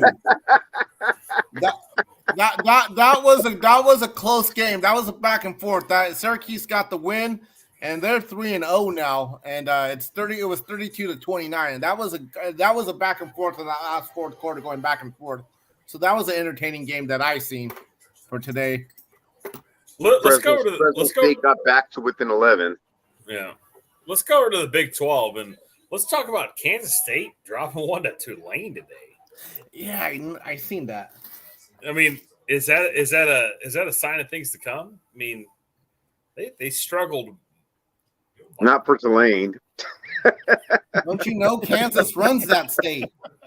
And that's another thing. You have Kansas beating Houston, previously ranked Houston team, 48-30, and it was convincing. I mean, Kansas left no doubt. I mean, Kansas is still Kansas. They still don't have top flight recruits, but Lance Leipold, he has really coached his team up. I mean, even with the weather delay in the middle of the game, which can always affect it. So Houston comes out, jumps on this early 14-point lead. Then Kansas comes right back in the first quarter, and then they have a weather delay I think at the middle of the second quarter. And then they just come back out and they just solidly put Houston away. I mean, this Kansas is not messing around. They're 3-0. Joey, let me ask you this question. In your heart of hearts, is Kansas a ranked team next week? I believe so. I thought they if they would win this week against Houston, which they did, they would be ranked. I would say in the 22 to 25 rankings. If they're higher 20 in the top 25 is still good enough. So if they don't get ranked, they're definitely one or top one or two teams in the others receiving votes. I would like that. Lindsay, any thoughts on Kansas? Yeah, I wouldn't be surprised to see him ranked next week. I agree with Joey. I don't think it's going to be terribly high, but I think that they'll squeak in there. So let's hop over to the ACC and let's bring up Old Dominion. Old Dominion pulls a shocker off a couple weeks ago and beats Va Tech, right? And they almost pulled off the sweep of the Virginia schools. I mean, they played Virginia within 2 points. So Old Dominion had a great game. I'm gonna have to dig deep on my my college football guy here, Joey. Joey, what's your thoughts on Old Dominion versus Virginia? I seen that. I was actually shocked that they were even somewhat in the ballpark. But like Old Dominion, like I said, there's been a lot of like with App State and all these Sunbelt teams, and it's nice to see that these teams that are lower ranked or in the FCS division coming up and giving these teams competition, like Virginia D1. You know what I'm saying? Mm-hmm. It's fun to watch because like. Virginia, I would say this, lower tiered ACC, but still, they get good recruits, and it's interesting to see that the scores are so close and the games are competitive. That's what we all want to see, a nice competitive game, a back and forth, and that's what it was. Yeah, we have 2 more ACC games I want to talk about. I want to bring up the Beast from the East's team, Mr. East Coast, Lindsey Coyle. Boston College plays the Maine. I guess the Maniacs from Maine. What do we call them here? The Maniacs versus the Massholes. Yeah, the Massholes versus the Maniacs. Boston College, they come out, they score a bunch of points in the first half. They score 28 in the first half. Maine has 10. And then they each trade touchdowns, and then Boston College tacks on another 3 points. Boston College, you want to say they should look better than what they are. I mean, like, they're not a traditionally bad team. They're not a cellar dweller, but they're not traditionally. Do they need Doug Flutie? Do we need to bring Doug Flutie back to Boston College somehow? I don't know. I don't know what kind of shape he's in, but he was the best they had. His days are long behind him, and I think so is I think so is BC's program. I don't think it's ever going to regain a former glory it had. They're just not the school for that. They don't attract that kind of talent. They're the kind of program that guys come into and they play to have a good time, have fun, keep their athleticism up because they're competitive in nature and they want to do something like that. But programs like that don't really act as a springboard to anyone's NFL career. So there's more schools like that than not, and BC is one of them. All right, now I have an ACC game from yesterday that I want to talk to Jude about. Yeah, Florida State, and I know Jude's all about these power. He loves when traditional powerhouses are great because it makes college football great. And I have to agree with him. Florida State, and I'm gonna call this the hot seat game because whatever coach was losing this game is going to be on the hot seat. And I think Scott Satterfield's seat is very hot right now. Florida State comes out and wins. It's not a dominant win. It's a eke by the seat of your pants win against a so-so Louisville team with a decent quarterback, right? I mean, Malik Cunningham's a great quarterback. Florida State had to do it with their backup quarterback, Jordan Travis. I think he got injured early in the game. Drew, what are your thoughts on Florida State getting the victory and them being 3-0? Do they creep into the top 25? Yes, they are going to creep into the top 25. I'm happy to see Florida State back into the top 25. I hope they can continue to do well. And speaking of hot seats, man, Louisville's coach may as well be, the car seat. He may as well have a minivan with leather seats, the windows up, and Lake Havasu in July because it's bad for him right now. Yeah, I don't know who will get canned first, him or the guy from Georgia Tech. My money's on the guy from Georgia Tech, but we'll see what happens. That game was a good competitive game, even though they lost a quarterback and Florida State lost their defensive tackle, Verse, who's a very good player. They lost both of them, but that backup quarterback came in and handled things. You know what I'm saying? He kept them in the game, and obviously they won. But, I mean, for just being a backup thrown in there, get in there and go play, he did very well. And I enjoyed the game. That was a game I enjoyed watching yesterday, Yeah, it was good. It was definitely a good game to watch. Let's hop over to the SEC, and I want to talk about a team that I have no faith in whatsoever, and that's the Missouri Tigers. Played Abilene Christian, which is a team out of Texas, a D2 team, which I actually had a kid that played for me. He played at ACU years back. And Missouri, it wasn't until late until they started to add it on, but it looked forced. Missouri struggles. I think Missouri's coach is on the hot seat as well when we talk about hot seat coaches. Joey, what's your thoughts on Missouri? Really just not looking very good this year. No, I agree with you. I think the coach is on the hot seat, and I would like to see them get another coach. Not the last 2 years, they haven't really been too competitive. I want to say 3 or 4 years ago, they had Drew Lock and they had some of these good quarterbacks, and they were somewhat competitive. They weren't the top; they were middle of the SEC, but they were competitive, and you couldn't tell if they were going to win a game or they weren't. Now it seems like they've fallen off. And like you said, Abilene Christian's a D2 school. Like you shouldn't, I don't even know why you would entertain that game or put that on your schedule. All right, so let's go to another SEC school, Vanderbilt versus Northern Illinois. And you got another game where Vanderbilt wins 38-28. And Vanderbilt's traditionally the bottom of the SEC, right? They're not a competitive team. Vanderbilt's a hard school to get into. There's a lot of different things that go into that. So, Lindsay, what's your thoughts on Vanderbilt's game versus Northern Illinois today? What do you think?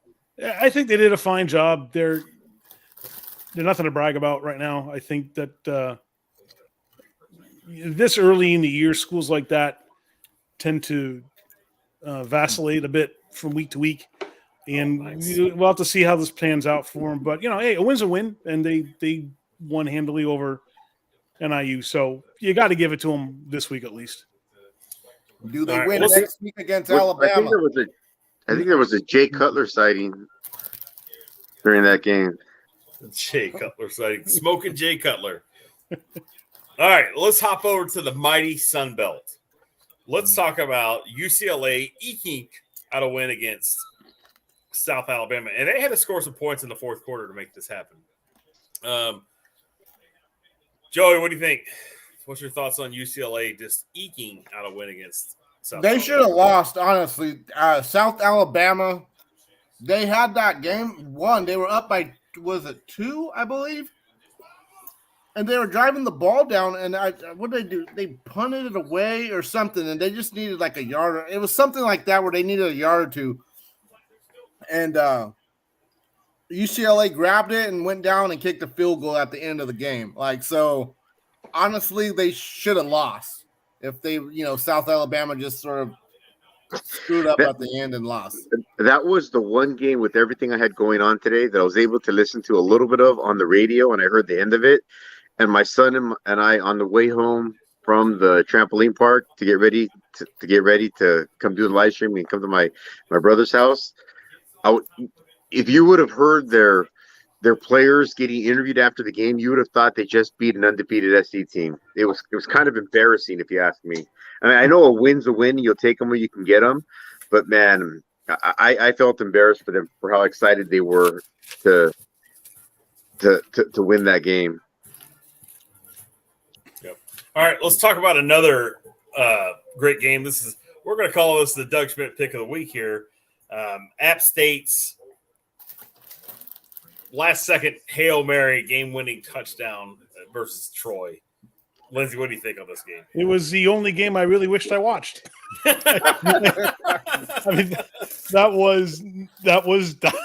was taking me back to my Doug Flutie days of watching the Hail Mary actually work, as opposed to the Cal Notre Dame game where it didn't work. And it was exciting. It was a close game all game, and to see them pull it out in dramatic fashion like they did was a ton of fun. I just wish I saw it. Yeah. And then you have Bowling Green today also beating Marshall in overtime. And that was a surprise. I really thought Marshall would have and here you go. Here's a hangover after a really big win from last week. Marshall has this hangover to this week. And they lose to Bowling Green, and they were in trouble the whole game. It wasn't even close. So yeah. Joey, what do you think on this one? No, I agree with you there. It was just And it's one of those things where in those games like that, they're same level, right? Competitive, same. And I just thought it was a hangover game for Marshall. They didn't really play too well, and the game was right there until the very end. And then they just threw that little pass, and that dude just caught it and made a touchdown. It was a good win for Bowling Green. All right, and then let's creep over to the Mountain West, and then we need to get to our salute to the service academies. And right now we got a game kicking off in the Mountain West. We have Duquesne, 1-2 Duquesne versus Hawaii. So that's a game to watch right now. If you can find it on TV, I'd be surprised. You had UNLV dominate North Texas today. Boise State beats UT Martin 30-7. Yeah, Washington State Washington State. If we've talked about three teams that are undefeated right now in Florida State and Kansas and Washington State. Out of those three teams, who do you think should be ranked? I really think Washington State should be ranked over the other two because they have quality of win is better. And I'm not saying that Colorado State's a good team, but their previous wins. Do you agree with me on this one? Yes, absolutely. I think Washington State should be ranked above them. I'm not a fan of Washington State, but I'll give credit where credit is due. No, I agree with you. They should versus the other two teams. Yeah, they should be the one that's ranked. Yeah, and then from last night, we're gonna go ahead and roll into our salute to service right now. Last night, the Air Force goes down to Wyoming, 17-14. I really thought Air Force would have had a better showing against Wyoming. They didn't look very good today. Your thoughts on that, guys? Anybody want to talk about Air Force versus Wyoming? Yeah, I thought Air Force would have run a little bit more on them. I think I predicted that they would have less passing yards. Was I right about that? They'd have less passing yards than they did the previous game. If someone could look that up real quick, let me know. But nah, I was definitely – they probably not. Because if they were losing, they were probably trying to throw the ball at the end of the game. But, just a disappointing game. Yeah. And go ahead. No, I was just saying, and while you were with having your internet issues, I gave a little synopsis of our group, and I explained to everybody watching that unlike our competition, like Big Fox and ESPN and Fox Sports and all that, we are guys who have 60-hour a week jobs and do this when we can to try to have a good time, so I was apologizing for my lack of watching the games today, but I just wanted to apologize to you as well, man, because I really didn't get a chance to watch a whole lot of college football today. Man, look, as long as we're having fun, that's all that matters. 100%. We're going to get better as the weeks go along. You don't want to have your best day your first day. You want to, it's like like a college football team or like a good team. You want to build to where you work well together. Like this is our first Saturday with Joey. We had Joey on Wednesday, but we didn't have Lindsay the whole time. So it's good to have the whole crew here. And then, it was a good day. So in our salute to service segment, let's talk about I don't know where they are. Number one with us, right? Army. They play Villanova for the first time in 45 years, and they absolutely throttle Villanova 49-10. I get to do it at home. And, what are your thoughts on that, Lindsay? Good to see. I'm glad they not just won. I'm glad they won definitively because I enjoy seeing a team like that do that well. And I'm glad to see that our service members are serious about winning games and winning it with as putting up as many points as they can. I like that spirit, and I think that they did a very good job, and I'm glad to see it. Yeah, last night bummed me out too with the Air Force Wyoming game, but it was a good close game anyway. But anyway, I'm glad Army won the way they did. And then, obviously Navy was off this week. And then Navy's, I think they have a pretty big game next week.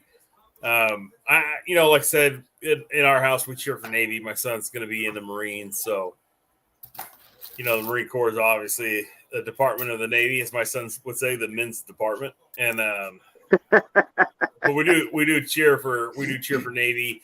And our absolute favorite game of the year that we make sure that we, no matter what's going on, is we always sit down and watch Army Navy from start to finish. And it's just a respect thing. No disrespect to Air Force, but when you talk about tradition, there's not a rivalry. I mean, you could say, whatever rivalry is the biggest rivalry in college football, but I'm going to say there's no bigger rivalry than Army versus Navy. There just isn't. I mean, it's this there. Texas OU is a big rivalry. USC Notre Dame is a big rivalry. But when it comes to just the love of the game and what it means, I don't know that it gets any better than Army versus Navy. So, this is my opinion. If y'all have a different opinion, let me know. Nah, I love that game because I also love during that game, recruits announce their intentions on where they're going to go play, and that's just a fun game. I enjoy watching the game. I enjoy watching the recruits say where they're going to play.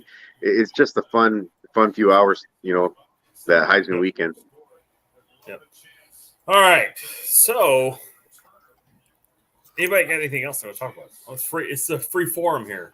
We got about 10 minutes left in the broadcast. Y'all wanna freestyle for a little bit? I hope next week's better than this week as far as the excitement. I thought the broadcast was great, Lindsay. Thanks for. No, I didn't mean the broadcast. Lindsay, I apologize for that. I said I was busy all day. I'm sorry. You. No, I meant. No, I meant the games. I know what you mean. I'm watching games like, oh, hot dog. I get to watch, the BYU game. Like, oh, what else can I watch? Because I'm done with this one. And Oklahoma, Nebraska. Oh, I'm done with this game. What else can I watch? I'm flipping around and going, man, there's nothing holding my interest because the games are so lopsided. There were, in fact, as the day wore on and during the later games, the commentators were saying the same thing. They said there were so many dogs game today. It wasn't an exciting day for college football. I really hope next week we have hi, Johnny. Hi, guys. Hi. That was for John. John, thanks for coming. Amanda Jolynn here has the hottie toddy, so she's an Ole Miss fan. Congratulations on the win today. We lost Jude, unfortunately, for a few minutes. He did give a shout out to one of our favorite Cajuns, Johnny Bess. We hope that our other favorite Cajun, Boo Luquette's doing better today. We know that he's in hospital, and we're thinking about him. Sorry, guys. The phone, it's a little different than a laptop. It's all right. For next week's game, or for next week's show, Wednesday show, I think we'll have to come up with something. We'll take another water break in the middle of the game. We'll come up with some fun stuff. We'll get Lindsay to come on for his. Obviously, the lead pipe locks are a real deal. You put another week together like that, we're gonna definitely put some scratch on the game or two. Yeah, no promises. Joey's gonna stress us out with some more news. I'm sure we're gonna have some big news tomorrow, some injury reports, some injury updates. Next week's game, I think Oregon State will beat USC. All right, well let's save that for Wednesday. We do need content on Wednesday too, Joey. We got more content. Don't use up Wednesday's content. I know you want to save the predictions for Wednesday, but I got one I got to say. All right, hit me with it. I predict next week, the week after, and the week after that, Joey will hate on USC. All right, guys, if we're going to make predictions, I'm just going to go out on a limb. I'm going to say the team that scores the most points will always win. You can't go wrong with that. Lindsay picked 4 teams out of 5 last week that scored more points than the other. That was pretty good. Yeah. All right. So everybody watching right now and anybody watching later on before Wednesday, if you have picks, give me 5 picks. 5 picks. They don't have to be the same as me. You don't have to pick top 25. Give me 5 picks of the week that you think are going to be lead pipe that you want to go up against lead pipe Lindsay with. Lindsay's going to go and pick 5 games of his own. And he didn't pick cupcakes. He didn't pick any cupcakes out there. He picked games that had meaning to them. So come up with your 5 picks and see if you can take down lead pipe Lindsay. I love it. Let's do it. So, yep. And then Joey picks is always going to bring us some news from the week, and then he's going to hate on USC. And Jude's going to obviously love USC more than anybody alive. I mean, Lane. Here we go. Did you say Lane Kitten? Lincoln Riley. Lane Kitten. Lincoln Riley. Lincoln Riley loves him some USC right Little now. Kitty Riley. So, all right, halftime report. I think we're at halftime, maybe 21-10. Christian says it's 21-10 USC at halftime. All Let's see right. a score a little bit bigger. Third quarter report: Utah is up 28-0 on San Diego State, and then from wherever they play in Iowa, Iowa's still leading 17-0, and it looks like they're delayed. So. And A&M's going to pull this one out over Miami. They got 47 seconds left to go in the game. A&M's up 17-9. Well, I'll say this: what's the delay in Iowa? Wendy's might be closed.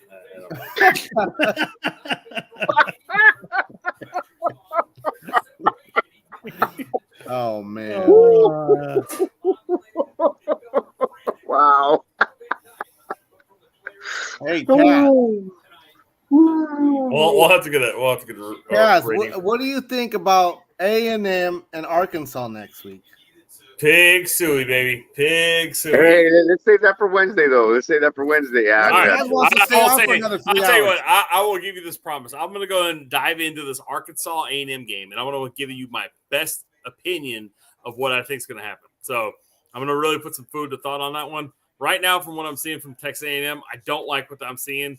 I really don't like how the offense doesn't look great. But I will give you my honest opinion. I'm going to look at some numbers. I'm going to look and see what A&M looks like on third down. I want to see what A&M looks like on first and second down, what the tendencies are. And then I want to do the same with Arkansas. I haven't get to watch a lot of Arkansas, so I want to know I see the box score, but I really want to dig deep and look at the numbers, see what the numbers tell me on this Arkansas team. Because I want to know. I just got to know because not only is it a SEC matchup. This is an old Southwest Conference matchup. So this rivalry is old in age here, and it's been around for a long time. And you can't go and just pick a team just based on their ranking here. A rivalry game carries a lot more weight to it. So let's dive in there. I'll give you that. I'll make that one of my picks of the week is the Arkansas A&M game, and I will give you my best informed decision. And then whatever I say, do the opposite. You'll probably win. Man, I got another random question. Go ahead. By Texas spending so much money on Arch Manning's recruiting trip, does he start next season? No. Yours start one more. Unless yours is hurt, he won't start. Because yours is better? Because I was just going to say, because yours is better? Because So here's the rule in college football coaching. Okay, if you have two guys that are even, and one guy's older than the younger, and one guy's younger, they're always going to go with youth over experience. It's just the way it is. Because if I was him, I would have went to LSU then with Brian Kelly. Well, but do you want to hand the ball off all the time? If they had him, they would have threw the shit out of it. Brian Kelly throws the ball. Brian Kelly hands the ball off to who? I don't know, man. Andy Dalton. Andy Dalton used to chuck that pigskin around. Yeah, but he played at TCU.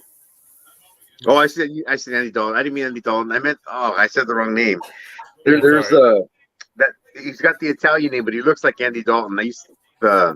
Gino Guidugli. I can't remember his name right now, but yeah, there was a Cincinnati shout out. I can't have a Gino Guidugli signing. My thing is, how long do you think they're going to take for Nebraska to hire a coach? Is it going to take the rest of the season, or you think they'll coach or a coach? Let's ask Doug this question. Doug, how long do you think it's going to take Nebraska to hire a coach? And don't take this the wrong way, Doug, but do serious coaches who want to run national title winning aspiration rated programs consider it? If I said that right. The thing of it is to get a coach who's got the capabilities they need, they are going to have to put so much in place to show him the kind of support that he's going to need to make that work. And that's not going to be easy to do. That's going to be such a big commitment from the school. I'm intensely curious to see what they come up with, but I don't know. I mean, personally, I don't have anyone that comes to mind, given all the things that they've got to do to get there. You know what I thought was funny this morning? The Fox College game day, they were at Nebraska, and who was there? Urban Meyer and Larry the Cable Guy. Urban Meyer was there? Yeah, because he's on the Fox College game day, whatever. And Why was Fox at Nebraska? They sort of mentioned him about with Nebraska, so I just thought that was sort of why was Fox at Nebraska? Well, that's what I was sort of laughing about, because it was just like, I mean, they have Miami and A&M, BYU and Oregon. Those were, two ranked teams playing each other. Why would they go watch the biggest? Oh man, mess in college football. That could allow Urban Meyer to talk to them, right? I mean, absolutely. I think a jet ride is how you go talk to Urban Meyer. You show up in a $1,000 suit or $3,000 suit, and you have a briefcase full of $100 bills, and you ask them how many of these briefcases will it take to talk to us. So, but all right, guys, we're at the 2-hour mark. I think it's been a pretty good show. I'd like to thank everybody in the chat. Thank Christian. Thank John. Thank Doug. Doug, thank you for all the insight. And Doug, we want to get you on the show, man. We'd like to get your expert analysis. I'd like to thank Raging Cajun for stopping in. Everybody that stopped by to say hi, we appreciate it. I'm gonna let everybody do their outros. And Pat, thanks for coming by. So let's go ahead. I'm gonna put y'all on here, and let's go with not me first. How do I highlight here? I don't know. Solo layout. Cool, Jude Santa Cruz. Thanks for making time for us today. Give us a little outro for us. Everybody, I hope you guys enjoyed. Week 4 of college football. Week 5 is going to be even better. It always gets better as it moves along. You start getting closer and closer to the BCS rankings. Even though I don't know how important that is anymore, but looking forward to next week. Looking forward to you guys. I'll hopefully be a little bit more prepared. This is Mr. Cool signing off. And remember, you can't spell SEC without an S and a C. Fight on. Hey, back to our resident expert here, Joey Picks. Send us home. Thank you, everyone, for watching. I appreciate it. Next week, we're going to have Kaz's raffle for Buffalo Wild Wings, since he had it all over his face tonight. He will give up a $25 gift card for you guys to pick 2 winners over Kaz. No, we're not. Do not. That is not a contest right there. Do not say that. That is not a contest. Now, we enjoy you guys tuning in. Like I said, we're just here trying to talk some college football, try to give you the scores, our opinions, and we'll talk about some new things. We'll talk about our favorite drink of the, what we drink on Saturdays, right? So we'll go with that. All right, thank you.